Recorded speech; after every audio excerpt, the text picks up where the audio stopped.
everybody. Welcome to Impossible Coin. My name is Brian Cartwright, and somewhere nestled in West Texas, perfecting all the fried rice, is Rocky Hardy. Hey. And in Ohio, having just turned 30 and not wanting me to sing, is Tegan Somerset. Hey! I'm 30 now, and I appreciate you taking into consideration my request to not have singing. I realized after I said I won't sing that I should have more carefully worded that promise, because it occurs to me that I could have just done a swerve and been like, okay, well, I won't sing Happy Birthday, and instead we'll sing some other song, but I didn't do that. No, you just said you wouldn't sing. Yeah, so I'm on the hook. So I present to you an episode without me singing. Singing will inevitably return again before the holiday reaches its peak. I'm sure that there are more holiday songs that need the lyrics forgotten. So stay tuned for Brian's rendition of Something Sidewalks. Oh, Jesus. Probably that song about grandma and reindeers and... Kind of like the Adam Sandler version, but not. All of Sam's reindeer are girls, by the way. Is Rudolph a girl? Yeah, technically. They're all girls because female reindeer do not shed their antlers in the winter. Male reindeer do. True. So, everybody's been wrong! My cake just tried to escape onto my lap. I got it, though. We're good. Cake's running from her, man. Tegan, what's up with the cheesecake? Do I make for Thanksgiving? Yeah. I say with a very full mouth of cake. It was okay. Not bad for a first cheesecake. Okay. The crust ended up a little difficult to cut through, but was absolutely necessary. Okay. The crust was the biggest pain in the ass to make, too, because it was a ginger snap crust. Ooh. And if you're gonna do a ginger snap crust, you gotta do the ones with molasses. And it's like, just crumble them. And I'm like, that's fucking impossible. Have you ever tried to crumble a ginger snap cookie? It does not crumble. It only breaks. I didn't know they had molasses in Ohio. What do you mean you didn't know they had molasses in Ohio? Yeah, I thought like the South had that on lock. No, they trade it to us. Okay. In return, we send them occasional snow. Not a lot, and it doesn't stick, but it is just enough for everyone to panic and close. That sounds like a trade deal that might need some negotiation. Nah, that's good. We get molasses all the time. It's great. So, I was using my food processor to grind up the ginger snaps. Okay. Because they wouldn't crumble! Right. And then I had to mix in, like, all the pecans. Oh, so good.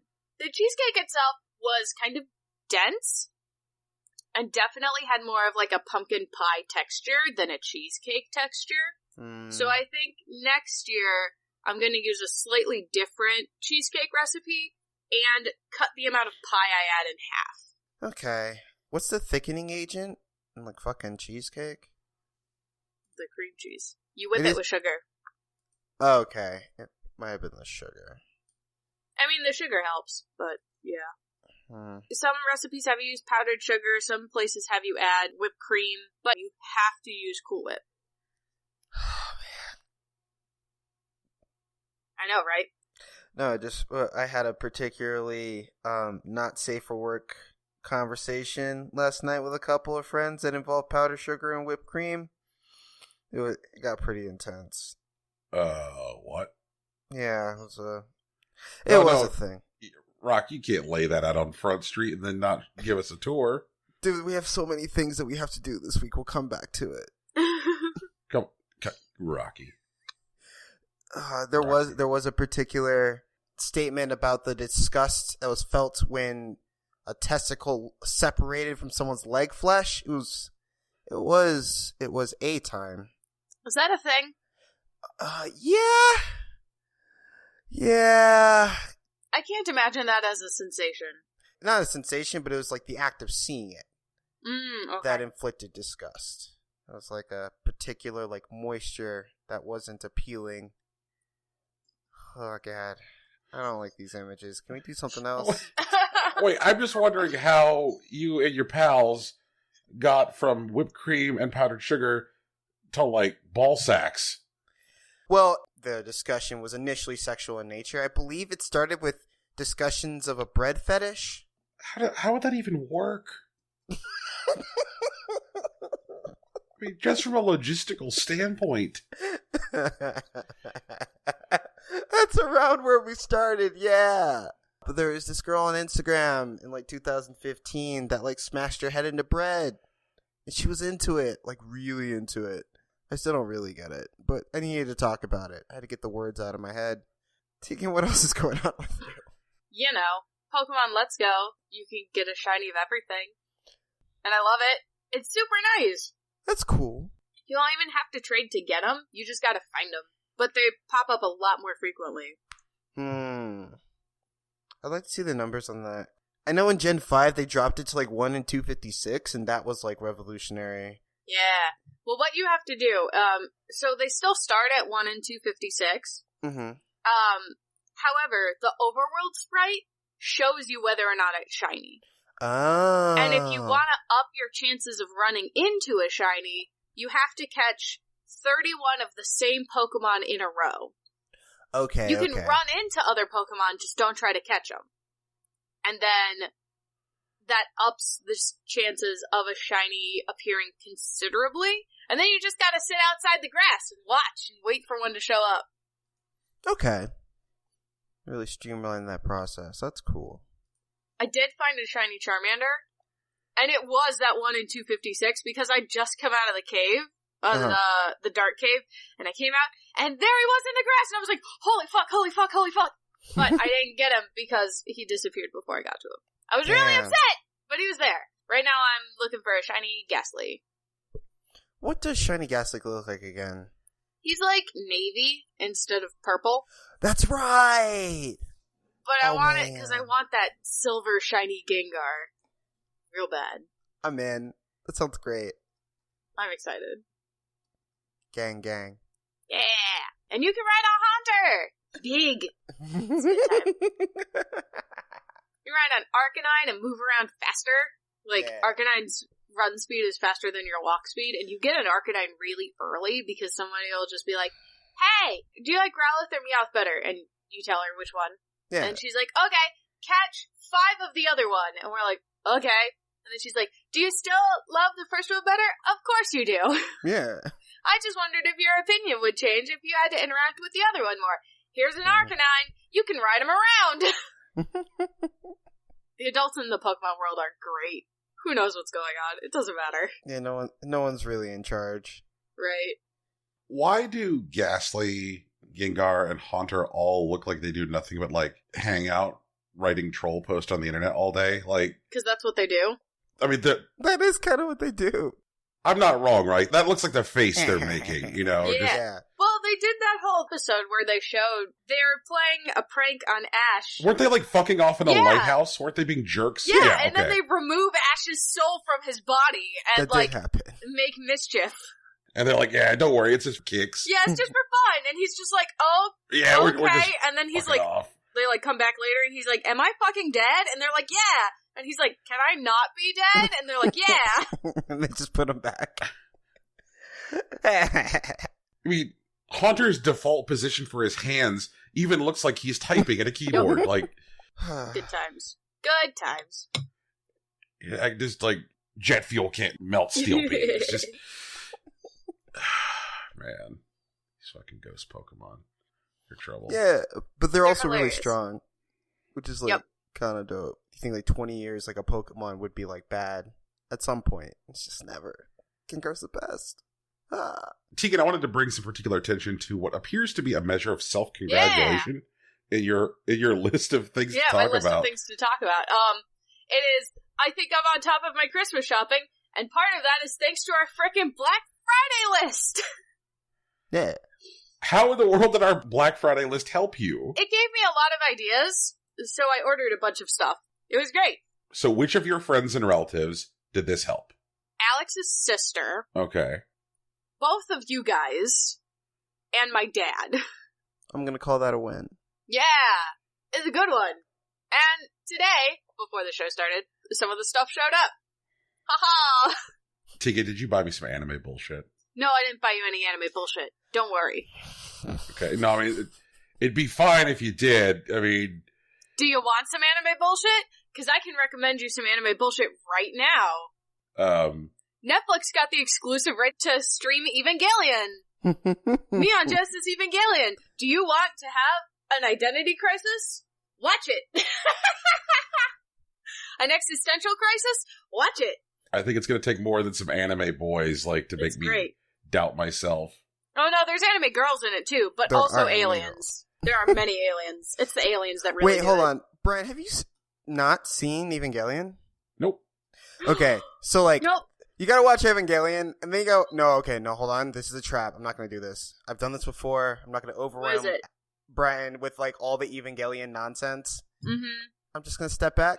Evangelion's pretty cool, man. You should watch it sometime. It is pretty good. It was also Robin Williams' favorite anime.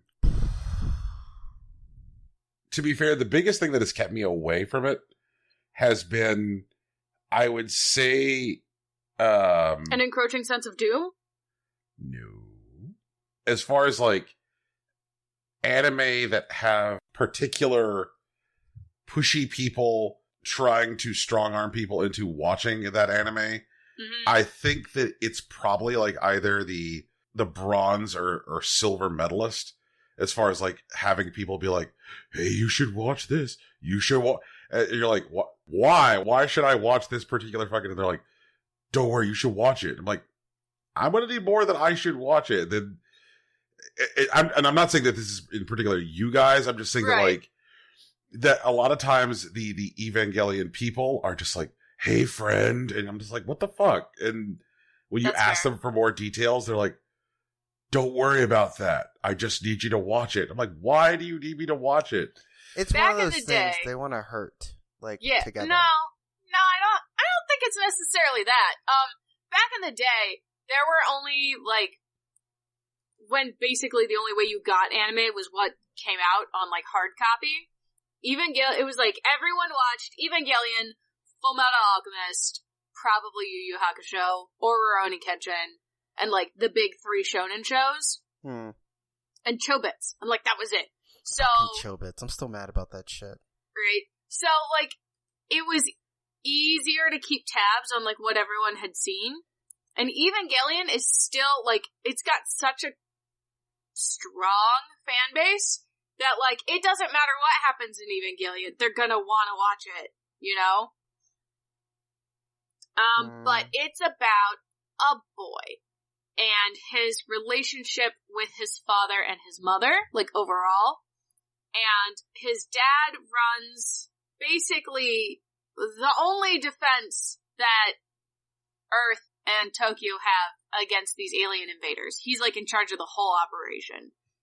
And his dad is trying to get him to fight in the war against the aliens. Mm-hmm. Because only kids in a certain age range have been shown to be able to successfully pilot these machines, and it's because they're, like, young enough that they're able to, like, keep up with the technological advances better than adults, basically. And so, his son is put in a class where anyone in the class has the potential to be a pilot because they pass these synchronicity tests to show that they can sync with the robots, and then he has to fight against the aliens and save the world. And in doing so, he causes a lot of issues, but also his dad's an asshole, so it's all good.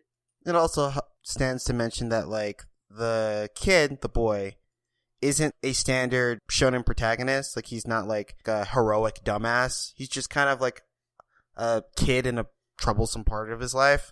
Yeah. He's very emotional. He's very in tune with his own emotion, which is good. Yeah. He cries a lot. It makes some trouble when he has to be the guy that pilots the robot that saves the world. Okay, all that seems to be a lot more cogent, a lot more thoughtful, and a lot more considered than literally any other time anybody has ever told me to watch this fucking show. Yeah, watch this fucking show. It's a time. No, I'm just saying, Tegan, that like the average time that I've had somebody tell me to watch this show, it has been like, hey, And I'm just like, what? Like, watch this fucking show. La, la, la, la. And the only people who are more annoying have been the people who are like, hey, and I'm like, oh no, you're going to be here about the Evangelion. They're like, no, friend, I'm here about Full Metal Alchemist Brotherhood. And yeah, it's the best anime of all time, probably. And those people just never shut the fuck up. Like, just literally never shut the fuck up. Like, I'd be like, look, please stop. Like, and they're like, okay. And then they'll sit there, and it's like they're internally counting to 3. And then they bring it up again. And then they're like, hey, I'm just like, what the fuck? What is wrong with you? Fullmetal Alchemist has a lot of really strong writing. Mm-hmm. All the characters are really well developed. All of the women are strong in different ways. Yeah. None of them are sexualized, except for the one called Lust, because she's supposed to be. Like, it's good. It's very good, but like, if you're not interested in watching it, I'm not gonna shove it down your throat. It's just like one of those things where, like, it feels like when you open your door and you're like, oh, look, there's Jehovah's Witnesses here. And you're like, look, Jehovah's Witness, like, you standing on my door on a Saturday morning is not going to get me to come to your little church. And they're like, well, look, what if I stand here longer? And you're like, no, it's the opposite of a solution. And it kind of, like with the Full Metal Alchemist people, it feels like that. And you're like, look, you're not really selling me on this show. And they're like, I understand that, but can I just tell you repeatedly to watch it? Right. Watch the show. Really, you should watch, like, the first half of regular Full Metal Alchemist, and then the second half of Brotherhood, because of the pacing in the two shows. I'll buy that. The first half of regular Full Metal Alchemist, there was already manga laid out, so they're just interpreting the manga into an anime. And then they ran out of manga, and then they rushed to the end. And in Brotherhood, they rush through the first half of the show because they assume you've already read the manga and you've already seen Full Metal Alchemist, so you already know that part. And then they take more time with the second half of the show because that's all the stuff that's now in the manga and they're able to adapt it. Actually, I've been meaning to, like, find that actual demarcation point, like, what episode I should stop watching the first series and start watching the second. But I've been putting it off for, like, years. That's fair. I saw it like online, which made it, like, way easier, but it's after, the Tucker arc. Yeah, that sounds like a good spot. They're both good shows. If anyone's ever been curious about Evangelion and hasn't been sure about it, it's on Netflix now. If you have Netflix, it's free at that point. So, you know. Also, don't watch the movie before watching the show. It sounds like a good idea. It is not a good idea. It's not helpful. You will simply be confused. One of the movies is just like the anime, but squished into 2 hours. Yeah. So it's going to be it's going to be a bad time overall. Because they present stuff from slightly different angles, so, like, you get more out of each scene if you already know what's happened. Mm-hmm. But yeah, the first half of Evangelion is like, wow, this is such a shonen anime, and then the second half of Evangelion is like, wow, what are all these emotions? My emotions. I didn't know I had them! Hey, we're gonna scream "I" into the heart of the world, Brian. That's what's gonna happen. It'll be great.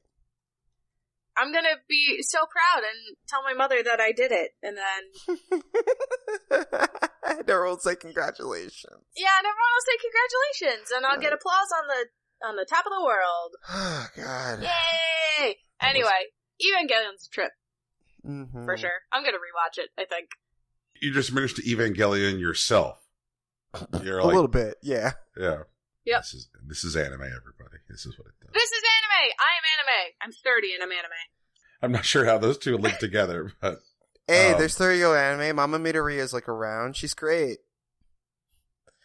Also, like, most of the characters in Full Metal, I think, are in their 30s. I think so, too, yeah. Yeah. I'm 30 and I still got carded for alcohol. So, you know. Oh, man. I actually got carded last night. I was riding with a friend. We were going to go meet another friend and then go out to a bar. And we got pulled over because my friend's license plate light was a little dim. Mm-hmm. and an officer thought that it was an issue that we were probably, up to something shady or whatnot. Instead of just unaware? Yeah, instead of just unaware, which we were. Funnily enough, they asked for my license and they ran my info and they found something a little interesting. They found out that there's a protective order against me in the state of New York. What?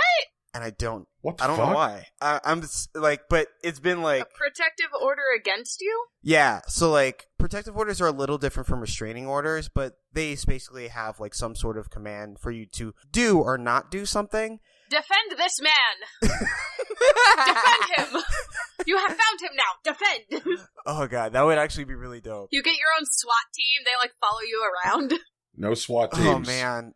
No, they defend Rocky with their riot shields. They make a little turtle.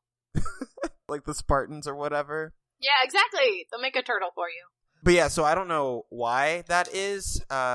Apparently one of the cops was from New York, from the city, so he was kind of excited to meet someone in El Paso that's also been there. But yeah, I don't know where that protective order came from. I have some ideas. There was a person that I used to correspond with that I simply stopped corresponding with at some point. But also, I use my real name on both my Twitter and my Instagram. They're both Mr. Rocky Hardy. And so it's also possible that maybe someone took a protective order on me, based off of that. I don't know why. That's something I got to look into. So I'm going to call the New York City county clerk, at least for the Lower East Side, and then see if I can find out what that's about.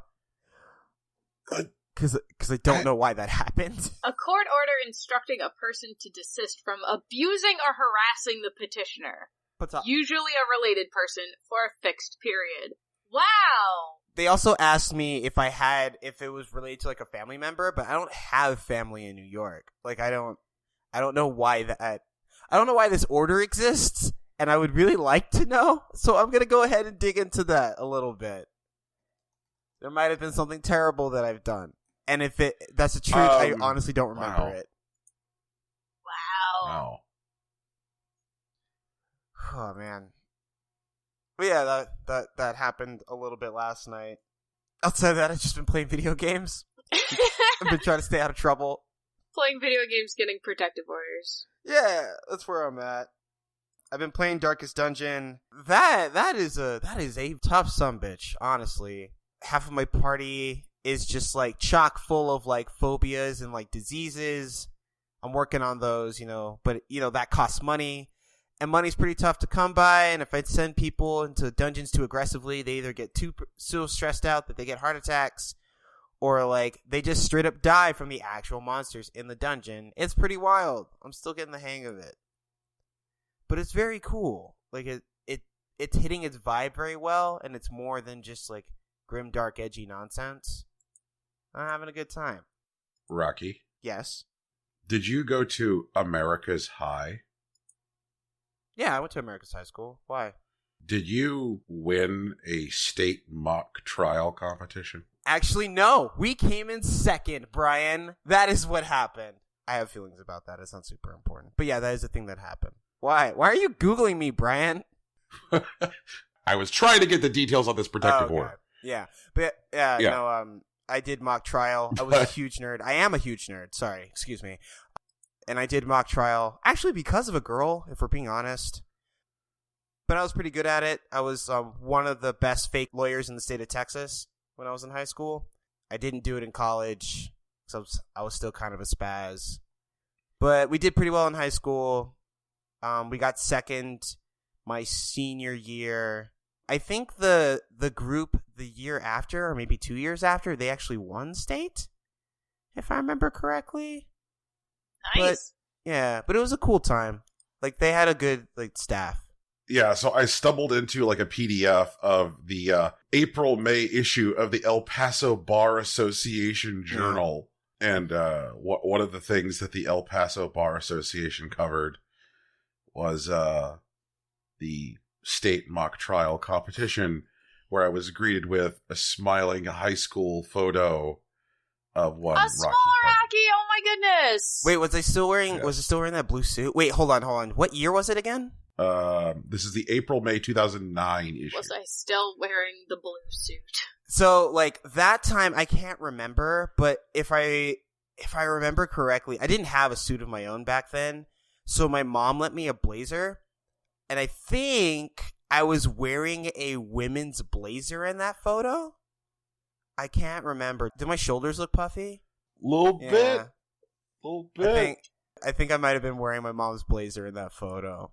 Oh my goodness. Yeah, but it's okay, Tegan. I was a convincing fake lawyer back then.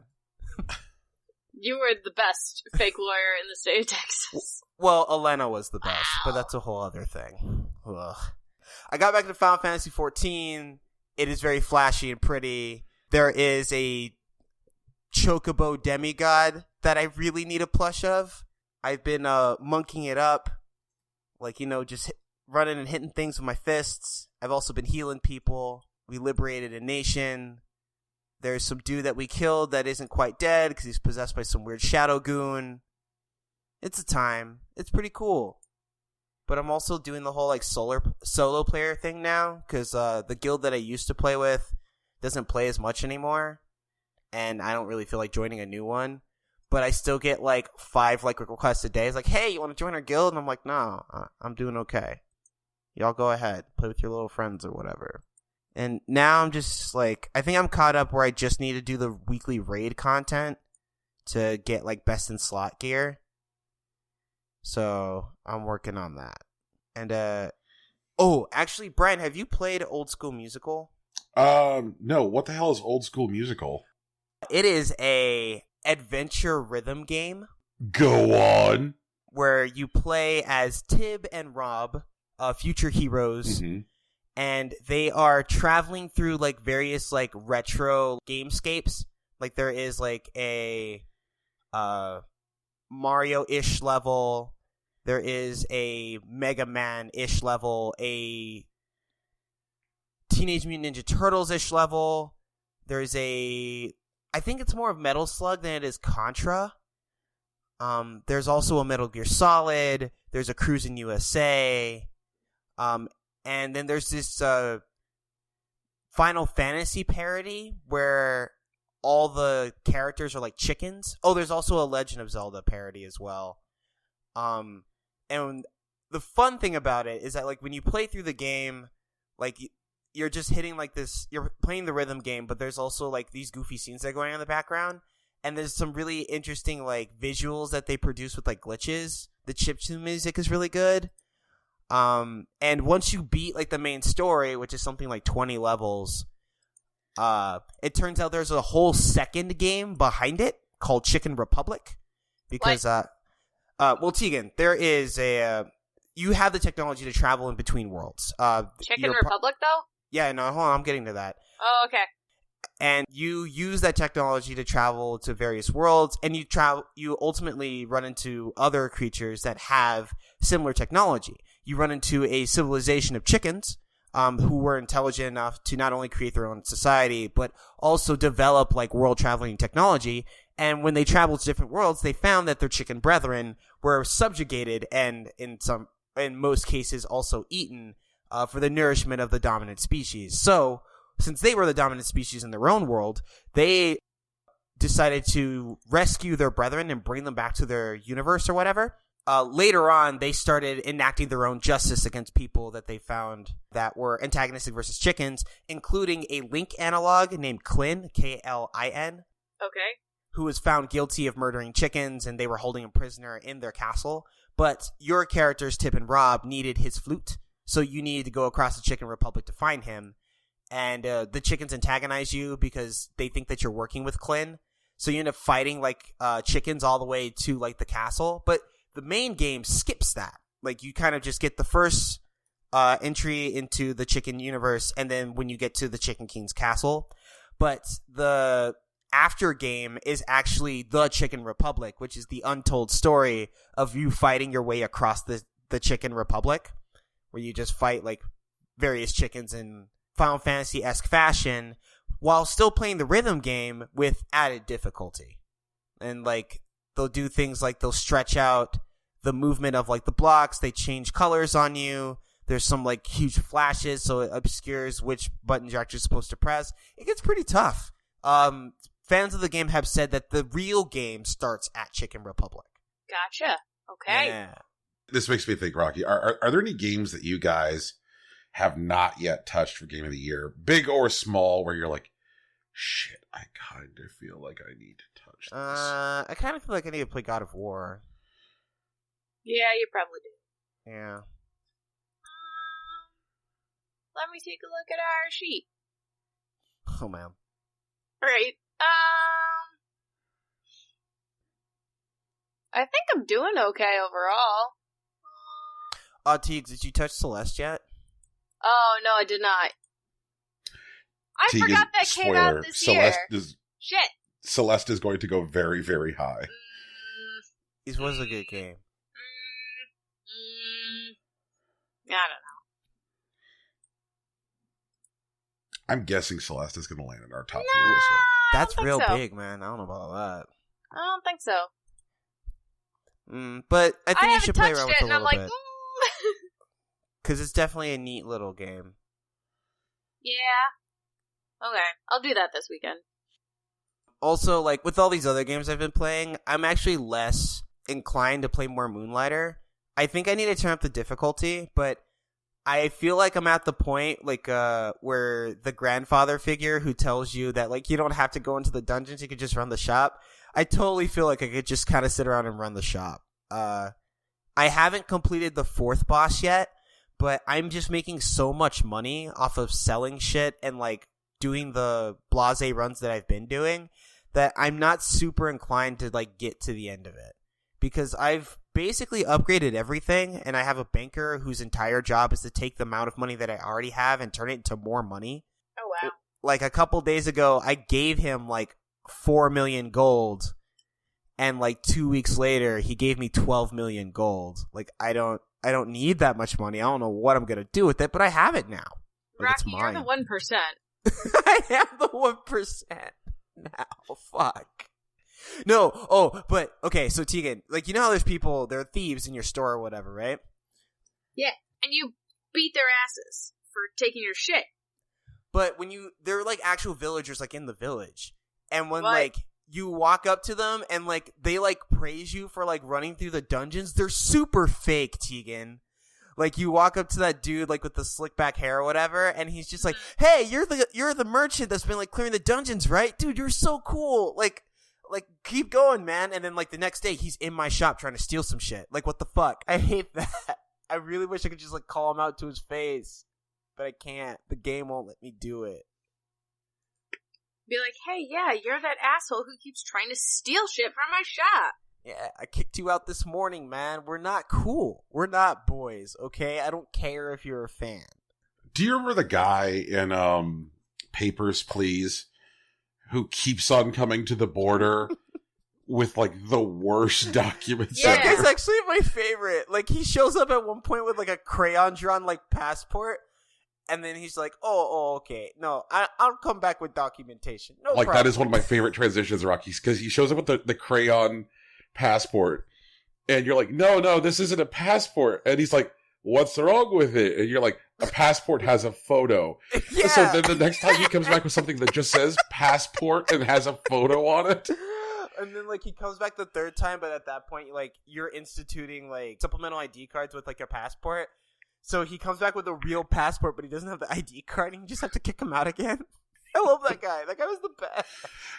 Oh. Oh.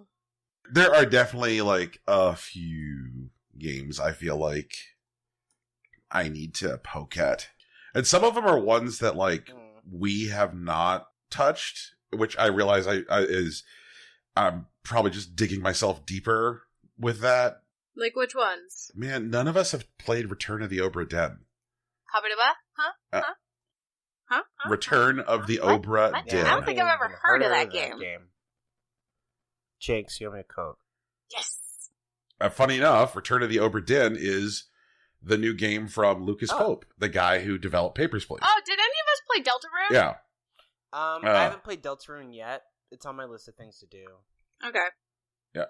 Yeah, so I feel like I did a better job last year when I wasn't being clobbered by life, of making sure I stayed up on every indie release that I thought was of note. But like this year, I'm like, oh, Return to the Obra Dinn is out.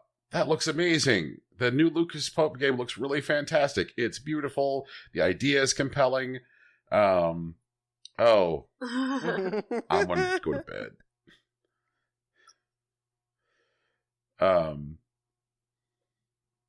Also, like, I still haven't played Into the Breach. Yeah, I think Rocky might have touched that one. Yeah, I've been playing it. It's cool. Yeah. And I'm like, man, fuck. So, like, I don't know. I'm probably going to try and pick 2 or 3. And I say 2 or 3 more that I feel like I probably need to. And I'm going to be, like, very targeted in my selections because I want to, like, make sure that, because I need to go back and, you know, do some work on God of War. I want to make sure that whatever ones I pick up are ones I'm like, man, okay. So all things being equal, like if this year had played out a little bit differently, what are some games that I would have dumped a lot more, considerably more time into, and probably would have had a good time with, and like that. I guess when we dig into my list, that was kind of the thinking on one of the things that I played this week, which was Donut County.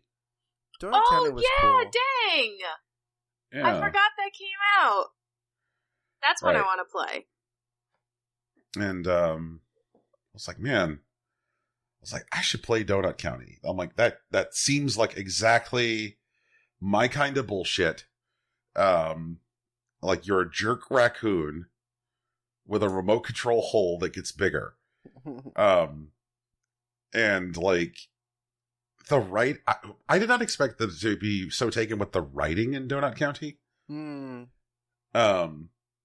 But like one of the best running gags in the game is that the raccoon has a kind of like his own Wikipedia for everything he encounters in the world, but he calls it his Trashopedia. Everything is garbage. Everything is garbage, and so like his various definitions of the way things are garbage is pretty on point. And the game is a frame story with everybody in Donut County having fallen into the earth with the raccoon. And, like, obviously they're giving the raccoon shit for having gotten them there. And the raccoon's just basically like, look, man, whatever. I may have done it, but it's not my fault. Oh, shit. That's not how, if you did it, it's probably your fault. I mean, obviously, this raccoon needs a remedial lesson in guilt. But one of the things I'm enjoying in the game is that they're starting to institute like variations on the whole mechanic with each level. Like there was a point in one of the earlier levels where you got this like long skinny thing to drop into the hole, which meant that you could use it to like press buttons, above the height of the hole in the level. I was like, oh, so I've got this long thing sticking out of the hole. So if I run the hole into like that button over there, it's going to press it. Later on, you get a trampoline put into the bottom of the hole so you can bounce items out of the hole. So like it's really interesting how they take like such a fundamentally simple play concept and then find ways of like expanding on it, but not to a point of allowing anything other than just like the simple joy of like sticking shit in a hole and funny writing. Yeah. Like that stuff is all still definitely front and center. It's a really well balanced experience. I'm digging it. I'm not sure if it's out on Switch. I think it's out on Switch. It's not out on Switch. It's not on. Why the fuck isn't that on Switch? Like, I'm not usually that guy. I usually make fun of those people. But like, why the fuck isn't that out on Switch? Because it's like an iOS. Wait, wasn't it? Yeah, it's just like on iOS, like, and PC. Oh, and PS4. It did get a PS4 release. Yeah, like it launched on PS4. Yeah. Like, It's just not on Switch. That's where we're at. huh. What a strange thing. Like, I would have Should figured... be. Yeah. Like, you think maybe next year it'll come out on Switch. I mean, the console literally has a touchscreen. So for something that like has both a controller interface, you know, like a already developed controller interface because of their PS4 launch, and an already developed touchscreen interface because of their iOS launch, like, it just feels like such a natural fit. It's so weird. Actually, you know what? I don't think I've ever used the touchscreen interface on the Switch to success, with the exception of like Vos.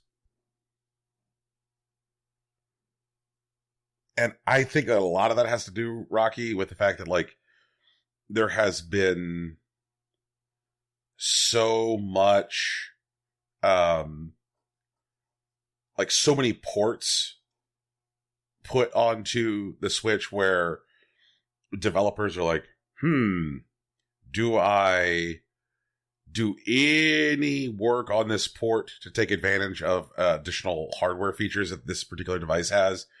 Or do I just get the port out as quickly as possible so that way I can sit atop a throne of money? And Throne of money! Actually, that's something that I just remembered. On Old School Musical, because I've been playing it in handheld mode like almost exclusively. Right. But yesterday I played it like docked for the first time, and the first thing that it did, like, it realized that it was docked, and it did like a calibration process to try to sync it up with like my LCD, so it would know how much the visual and audio delay would be. And like, after I did that, it felt seamless. It was really great. I just thought it was a really neat little thing they put in that game. you know, it occurs to me that a game that did take advantage of touchscreen features that you would not have expected to was LA Noire. Like all of the interrogation scenes just run using a touch interface if you're in handheld mode. So you're just tapping on screen for like which choices you want to go.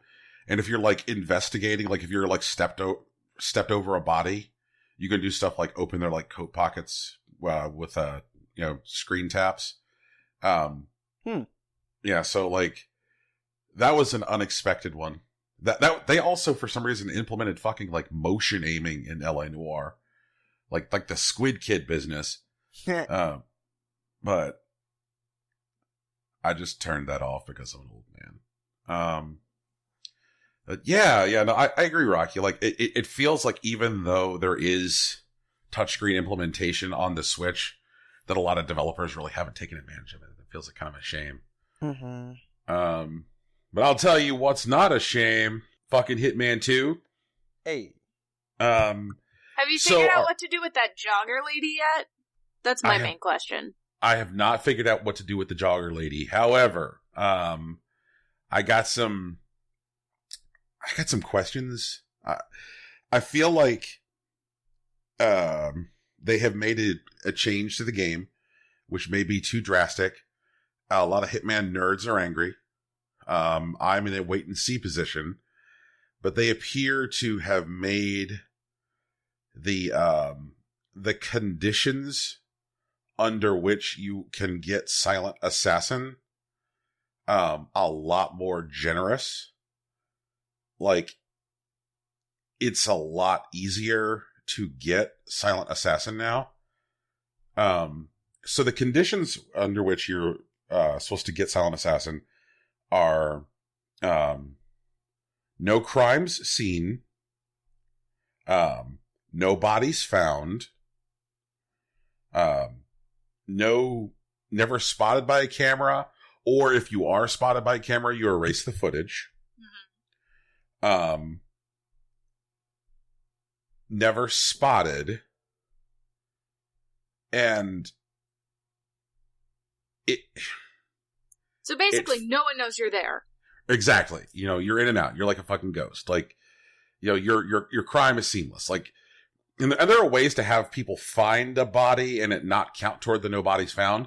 And that's where you stage it to be an accident. So that way it's not attributable to murder. Like, if someone believes that someone fell off of something, then the body can be found because then it wasn't a crime. Like, so that doesn't violate your no bodies found penalty because it's an accidental death. Right, that makes sense. So it feels like there has been a change to like how they're rating Never Spotted. This is one of those things where I am going to do a thing. This is a contract which somebody has made. Somebody made a contract. The user created contracts. The contract is called Silent Assassin as a joke. And this kind of highlights the change. If you need Brian to explain anything, please let me know. The video's in the description. Pull it up now if you get a chance. So I threw a video in chat for you guys. It's from a known heavy hitter in the Hitman community. He plays on PlayStation. He goes by I'm a Dummy. Sure. He discovered some of the great tech in the first game, including there's a character who nobody thought was possible to make stand up. He figured out how to make him stand up. He also figured out a cool way to do electrocution deaths that had never been discovered. So definitely a reliable source. Yes. Here is a video he made of a contract called Silent Assassin is a Joke. Y'all would press play. Who's being murdered? Dr. Oscar Lafayette and Jingles. Jingles looks like Okay. a Venetian clown. Yeah, actually, exactly like that. Alright, so he's just walking into this plaza, Right? and he just puts the lethal potion vial, like all these people totally see him. Did he just Yep. dump it? Is that like a coffee or a milkshake he dumped it on? It doesn't matter. Like a coffee. And he just kind of runs out, and it's just suspicious, and that's it. It's not even suspicious at this Yup. point. He's gone.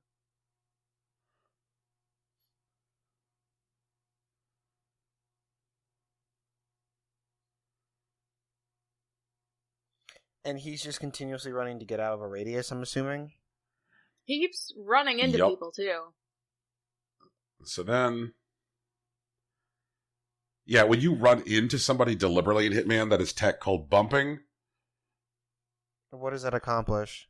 Bumping is designed to, like, because the NPCs all have routes that they take. Mm-hmm. So if you want to just subtly slow somebody's route up so that way they don't have, like, a possible interaction, you bump them.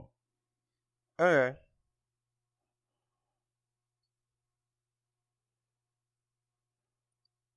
He killed the doc with the coffee. Yep. Okay. You would think someone around there is like, hey man, someone just put something in that. Now that's not new. Like poison kills, historically also have for purposes of bodies found also counted as accidents. Because, theoretically no one knows why they got sick, Right. that kind of thing. But everyone fucking saw you dump stuff in the... exactly, which is why Hitman nerds are angry. Now he's just, he just took all that money from a fountain. Is that a coin he threw, or what did he Yep. throw? Found trespassing. So now this is him deliberately getting found trespassing. The other target's been eliminated. What? He also was poisoned. Right.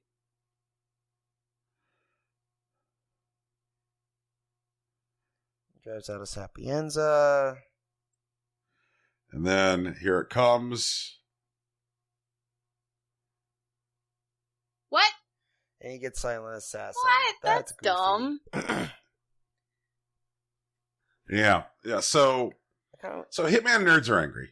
I mean, understandably, that was some BS. Rightfully so. In that respect, we're used to a harder threshold for success. Like, I don't know, because it kind of feels like they're splitting the difference, because there's things that the game didn't do in the last in the last Hitman, mirrors were not genuinely reflective. So if you crept up behind a guy in a bathroom while he was at the sink, you're like, I'm gonna get you. Then you would get him because for purposes of like the way the world worked, the person was just essentially facing a blank wall because the mirror was not truly reflective.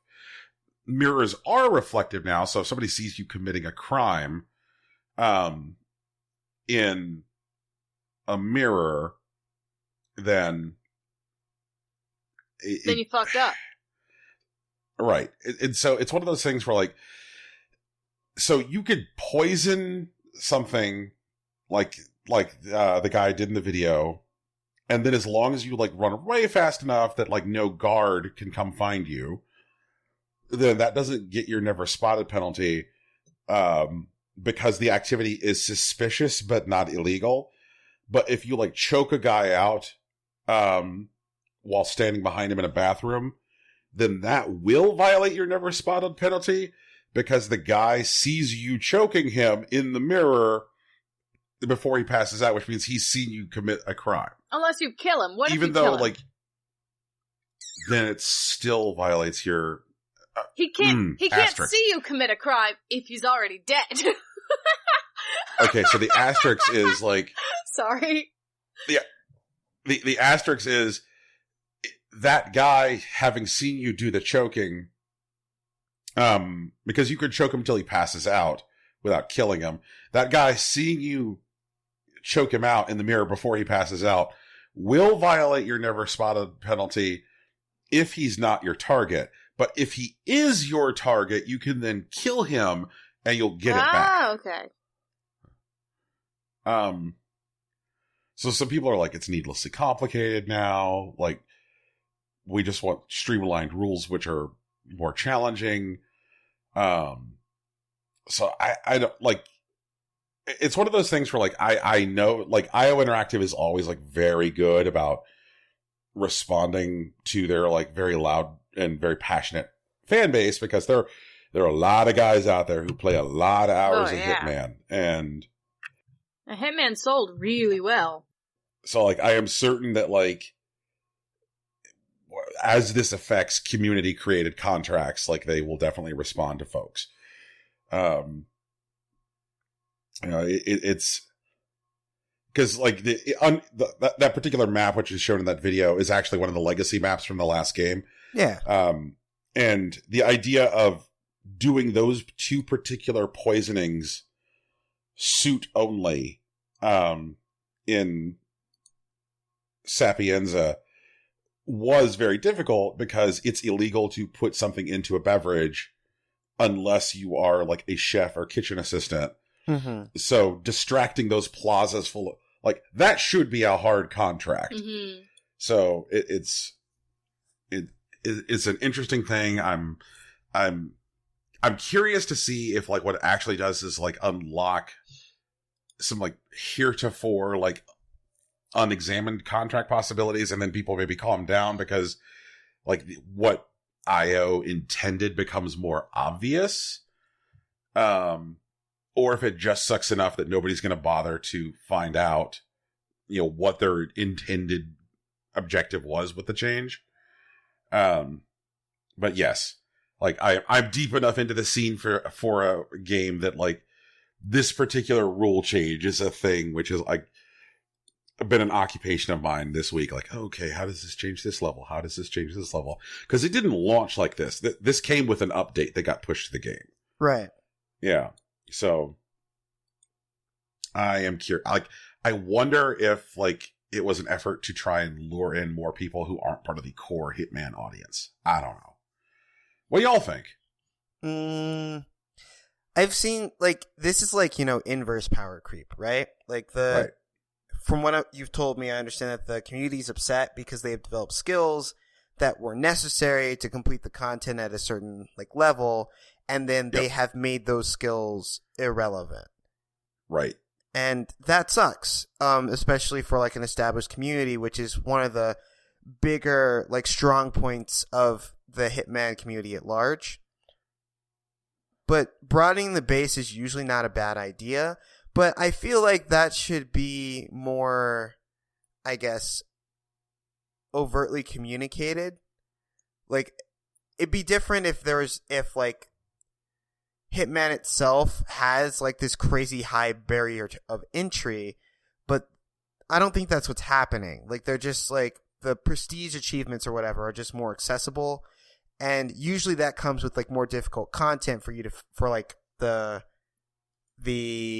hardcores to figure out, and I don't think that's happened. I might be wrong. Yeah. I feel like maybe when they were correcting for the mirrors, they probably overcorrected a little bit. I could see him sorting it out, though, fairly quickly.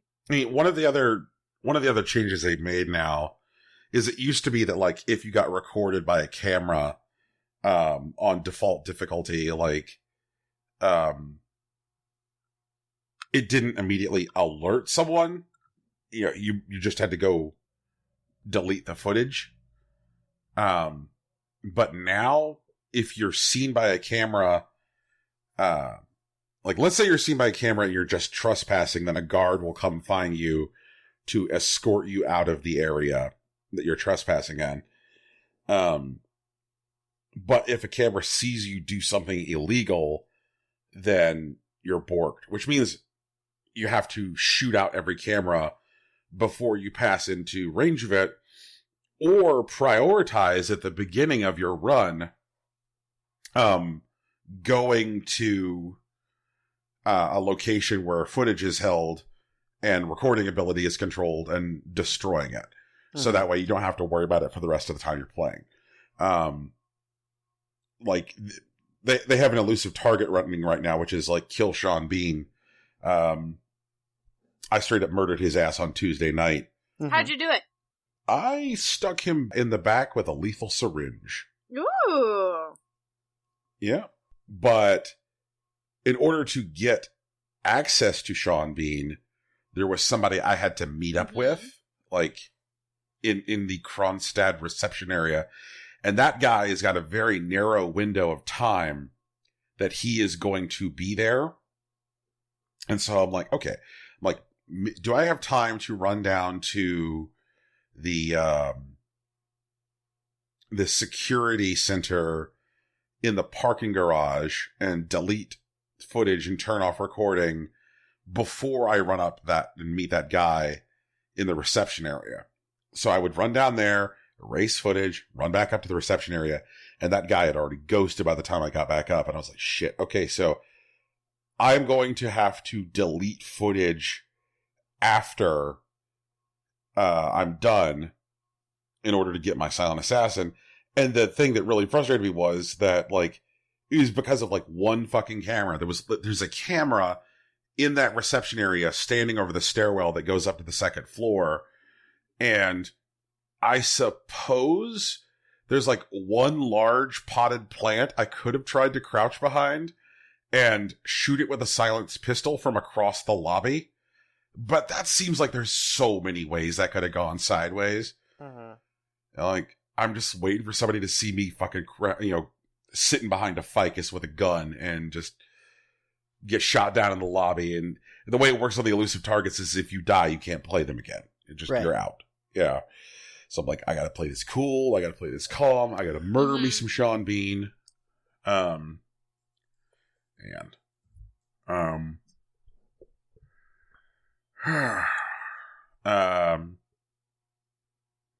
I'm in a kind of a wait and see mode.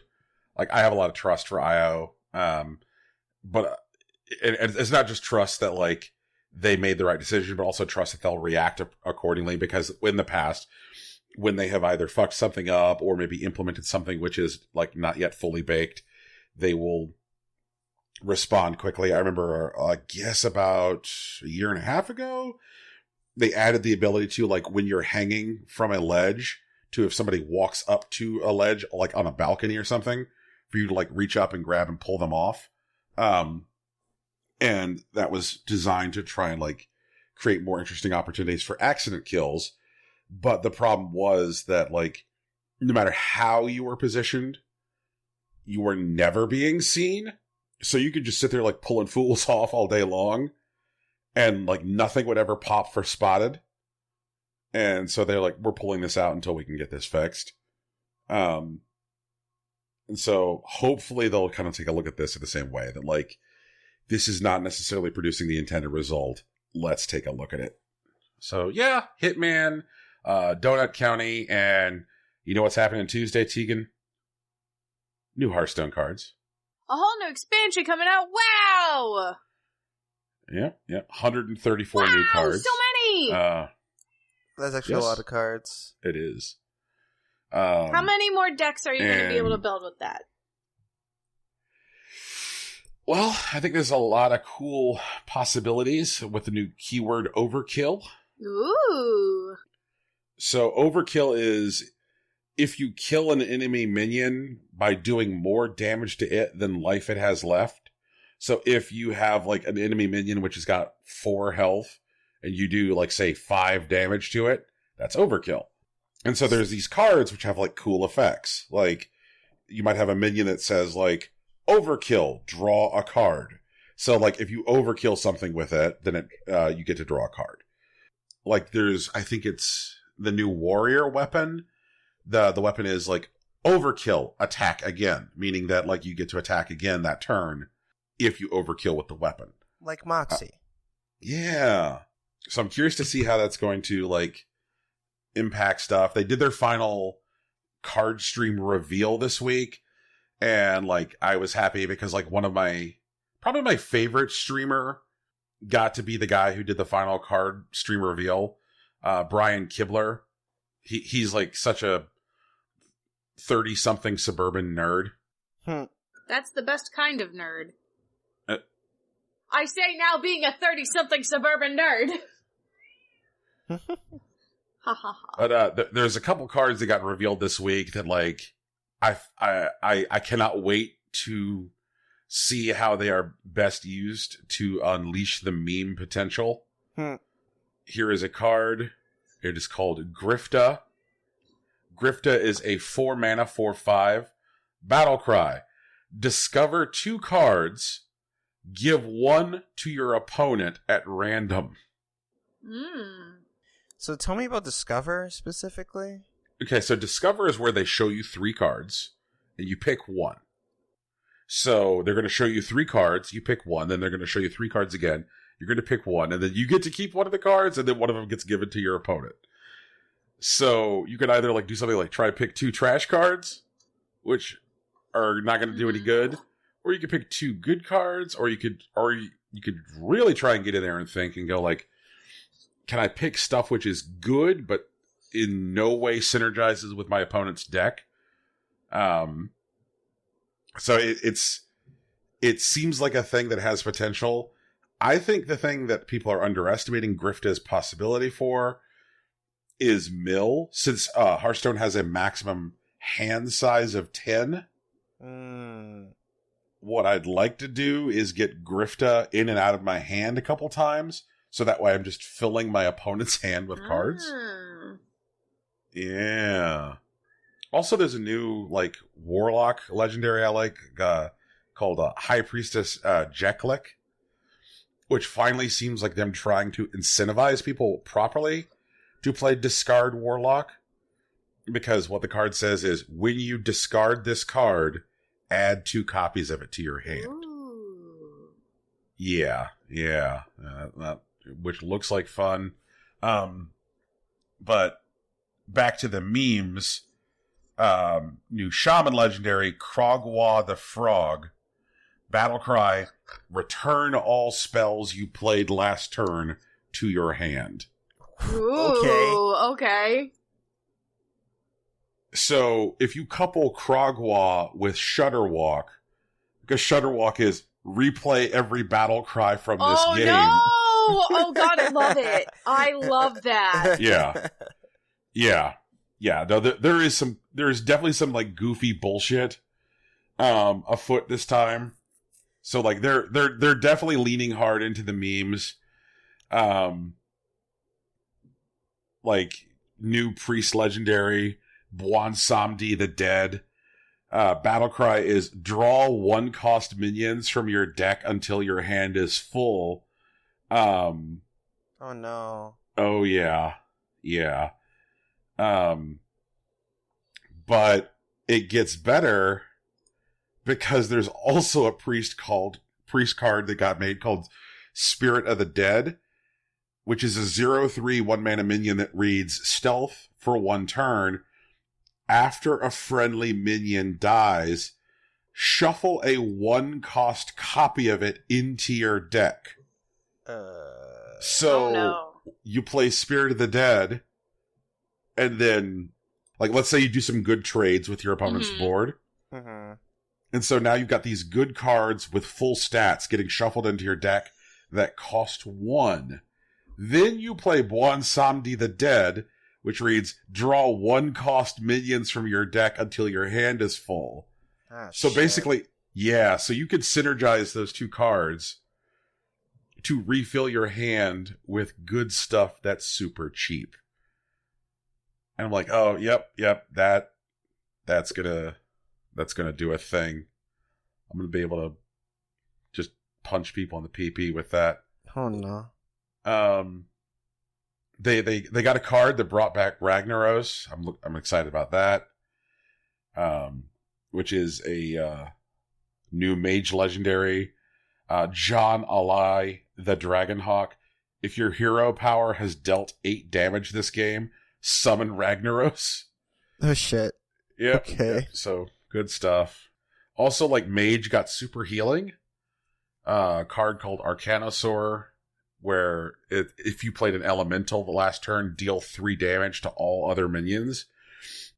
And since the Mage Death Knight card gives all elementals lifesteal, which is where when a card does damage, it heals your hero, Right. means that, like, Arcanosaur, when played as Arcanosaur's battle cry, is going to heal massively, because it basically means that, like, for every minion it damages, it heals you for 3. So if your opponent has a full board, then that's going to heal you for 21. Jesus. Yeah. So, like, there's a bunch of just dumb shit in here. And probably the memeiest card that they introduced is a new Hunter hero card called Zul'jin. Battlecry, recast every spell that you've played this game. Yep. Hearthstone's about to be dumb this week. I'm looking forward to it. Oh boy.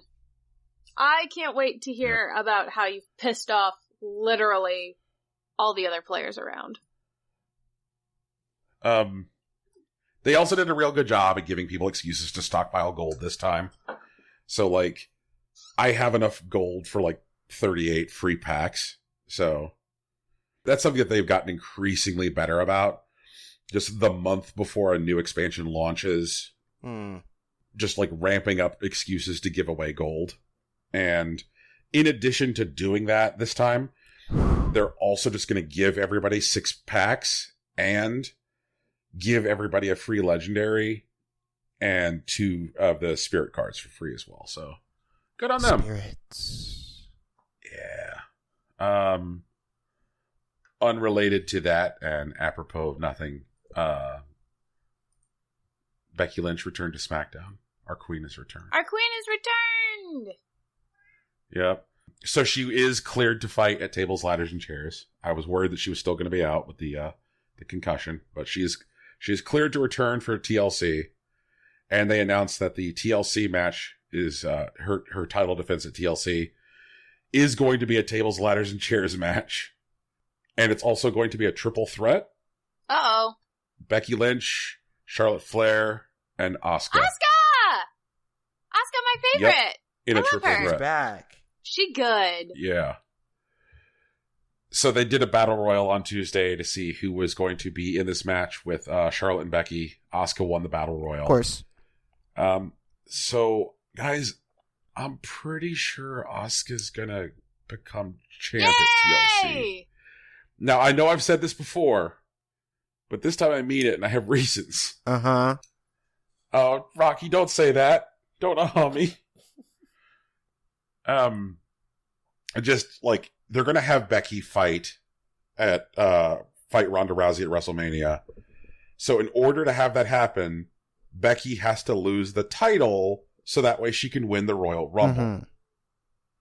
Because Becky is on SmackDown, Ronda is on Raw, so they need to find a way of getting Becky onto Raw. And the way you do that is by having her win the Women's Royal Rumble. So you have to take the belt off of Becky. And in order to have that happen, that means that either Charlotte or Asuka has to win. Uh-huh. So in a triple threat match, a champ can lose without getting pinned themselves, which keeps Becky looking strong. And who gave Asuka her first loss, Rocky? Wait, was it Charlotte? It was Charlotte. Okay, so it's like redemption for Asuka, potentially. So it's redemption for Asuka. And then you get to push toward a WrestleMania program, which has Ronda versus Becky and Asuka versus Charlotte. So you have Asuka win at TLC by pinning Charlotte. And then you get Charlotte all angry. She's like, well, we weren't one-on-one. This isn't a real match. You know, because like they've kind of turned Charlotte heel. Okay. And so then you have Asuka and Charlotte again at the Royal Rumble. Asuka wins again. And so then she'll probably drop the title to Charlotte at WrestleMania, which will give her like a title run of about 120 days. So my guess is that Asuka is going to win and then hold the title for about 4 months. This sounds interesting. I think it's more likely that it goes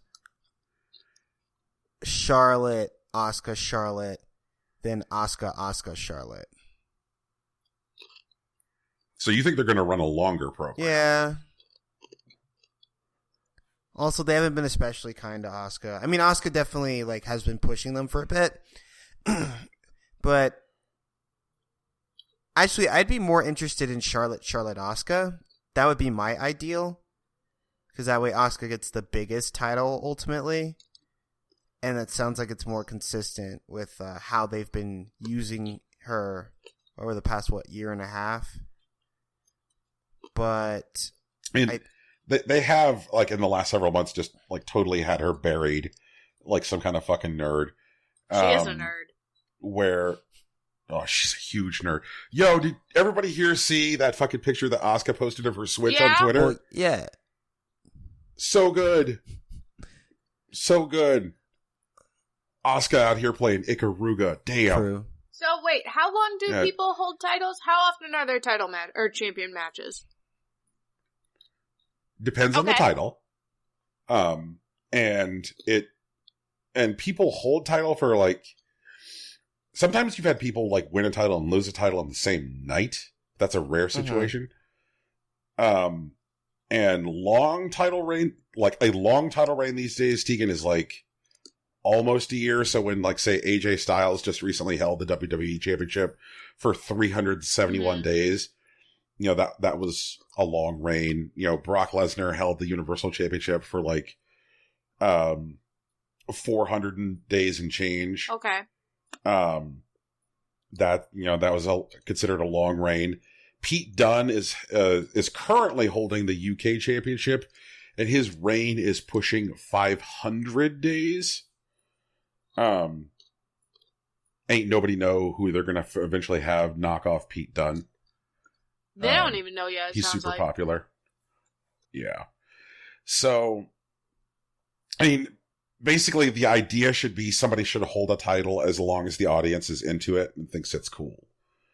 Or if you're going to take a belt off of somebody, even though the audience is still into them, then the reason that you're doing it is to give the audience something that they actually want more. But they don't necessarily realize they want it more. I think that the audience knows that they want to see the person who's going to give Ronda Rousey her first loss be Becky Lynch. Mm-hmm. But they have to get to that some way. Gotcha. Okay. Yeah, I mean, that part's fine. My beef is mostly with, I don't know if they really want to give Asuka a 4-month title. Or rather, I'm not sure if Asuka's camp would be satisfied with a 4-month title. I think they would want a bigger one, and I think their camp would be willing to eat 2 losses to get to it. But I think they'd be more likely to just give her the SmackDown win which I think is the second fight. No, the Royal Rumble win, which is the second fight. And I think that's the compromise that they end up with. Like, Charlotte wins this next match, Asuka wins Royal Rumble, and then Charlotte ultimately wins the SmackDown. But if Asuka wins the Rumble, then Becky doesn't get to go to Raw. Oh, that's right. Yeah. So wait, Becky has to beat Charlotte and Asuka at Rumble as well? So whoever is the champ does not participate in the Rumble, because the goal of the Rumble is to earn the right to face the champ. So whoever is going to be the sitting Raw Women's Champion and the sitting SmackDown Women's Champion, those two women will not be in the Rumble. So we can assume reliably that Ronda Rousey for Raw, and then whoever wins at Tables, Ladders, and Chairs for SmackDown, those two women won't be in the Rumble. So I think that what it'll be Asuka's going to win at TLC. So then it'll be Asuka's not in the Rumble and Rousey's not in the Rumble, which means Becky and Charlotte are in the Rumble. And they might not even stick Charlotte in the Rumble and just give her that a rematch against Asuka at the Rumble. See, like, that's the thing. One of the things that always troubles me with their booking is that, like, the current powers that be over at the WWE have a real tough time writing more than one story for women at a time. Mm-hmm. They're like, it's really hard. It's really hard to write for women, it's the guys. same as writing for dudes. Just change the pronouns. No, but Tegan, you understand. They need additional breaks to jack off in between, apparently. That's what they do, because they're bros. I just don't know how, with a creative team which has 58 writers, WWE has 58 writers on staff, Rocky. 58. Yeah, let's take over WWE writing, Brian. How hard could that be? Like, they had Drake Maverick pee on something on Raw on Monday. As a show of dominance? That's so, like, 90s, dude. Like, fuck. Why did he need to pee? Grow up. But I don't know, man. Like, I mean... Okay, Brian, we got to draft a WWE script. Let's just write something for, like, Asuka and send it in and see how it goes. Okay, yeah. And, Asuka enters stage left. Stage right, there is a large unhatched egg. Why is there an egg? No, we'll get there. You can let him finish. Okay. And Asuka says, "I'm tired of all this ruckus." At which point, Kurt Angle's music hits. And Kurt Angle comes in. And he points at Asuka and says, "All this ruckus is your fault. No one is sitting on the egg." Oh my god. Okay. And Asuka says, "It's not my egg." Then Kurt Angle says, "But it is your responsibility." What? Asuka says, "What?" What? Is that allowed? At which point, she goes over, and the egg hatches, and out comes the gobbledygooker. Asuka yells, "This isn't my war." It, in fact, says, "This is no one's war." And the gobbledygooker continues a lifetime of disappointing everyone. It needs to be workshopped, but I like the energy. I mean, it's a first draft, okay? Oh God. Oh, you guys want to talk about the various things that happened in video games this week? Yeah. Sure, let's do it.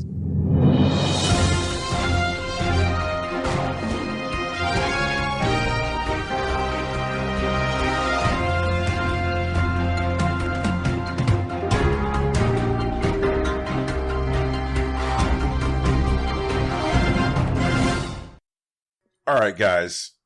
Let's talk a little bit about Nintendo. All right, here we go. Nintendo! I love them. They're good.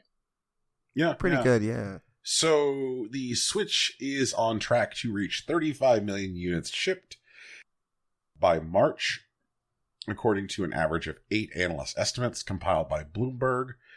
which is short of Nintendo's target of 38 million. Mm-hmm. So after cramming its best franchises, the Super Mario, the Zelda, the Splatoons, the Kyoto-based company was left with fewer games to show off during its second year, which have hurt hardware sales.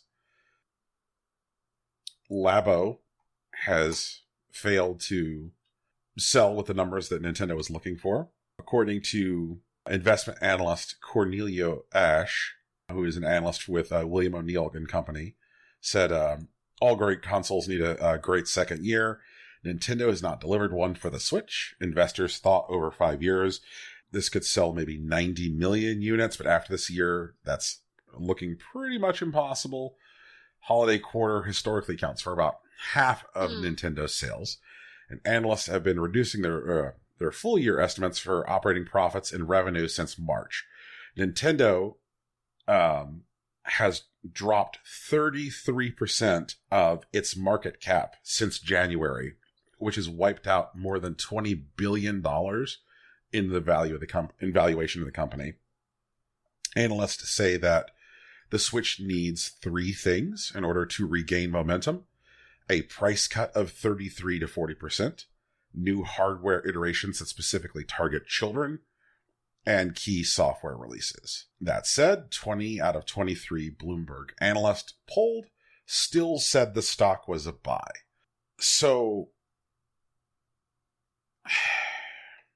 I know that throughout the course of the year, as some various first-party titles have come out, we've had the conversation on this show about whether or not a title that's coming out is actually a big deal, is actually a thing that's going to move hardware for Nintendo.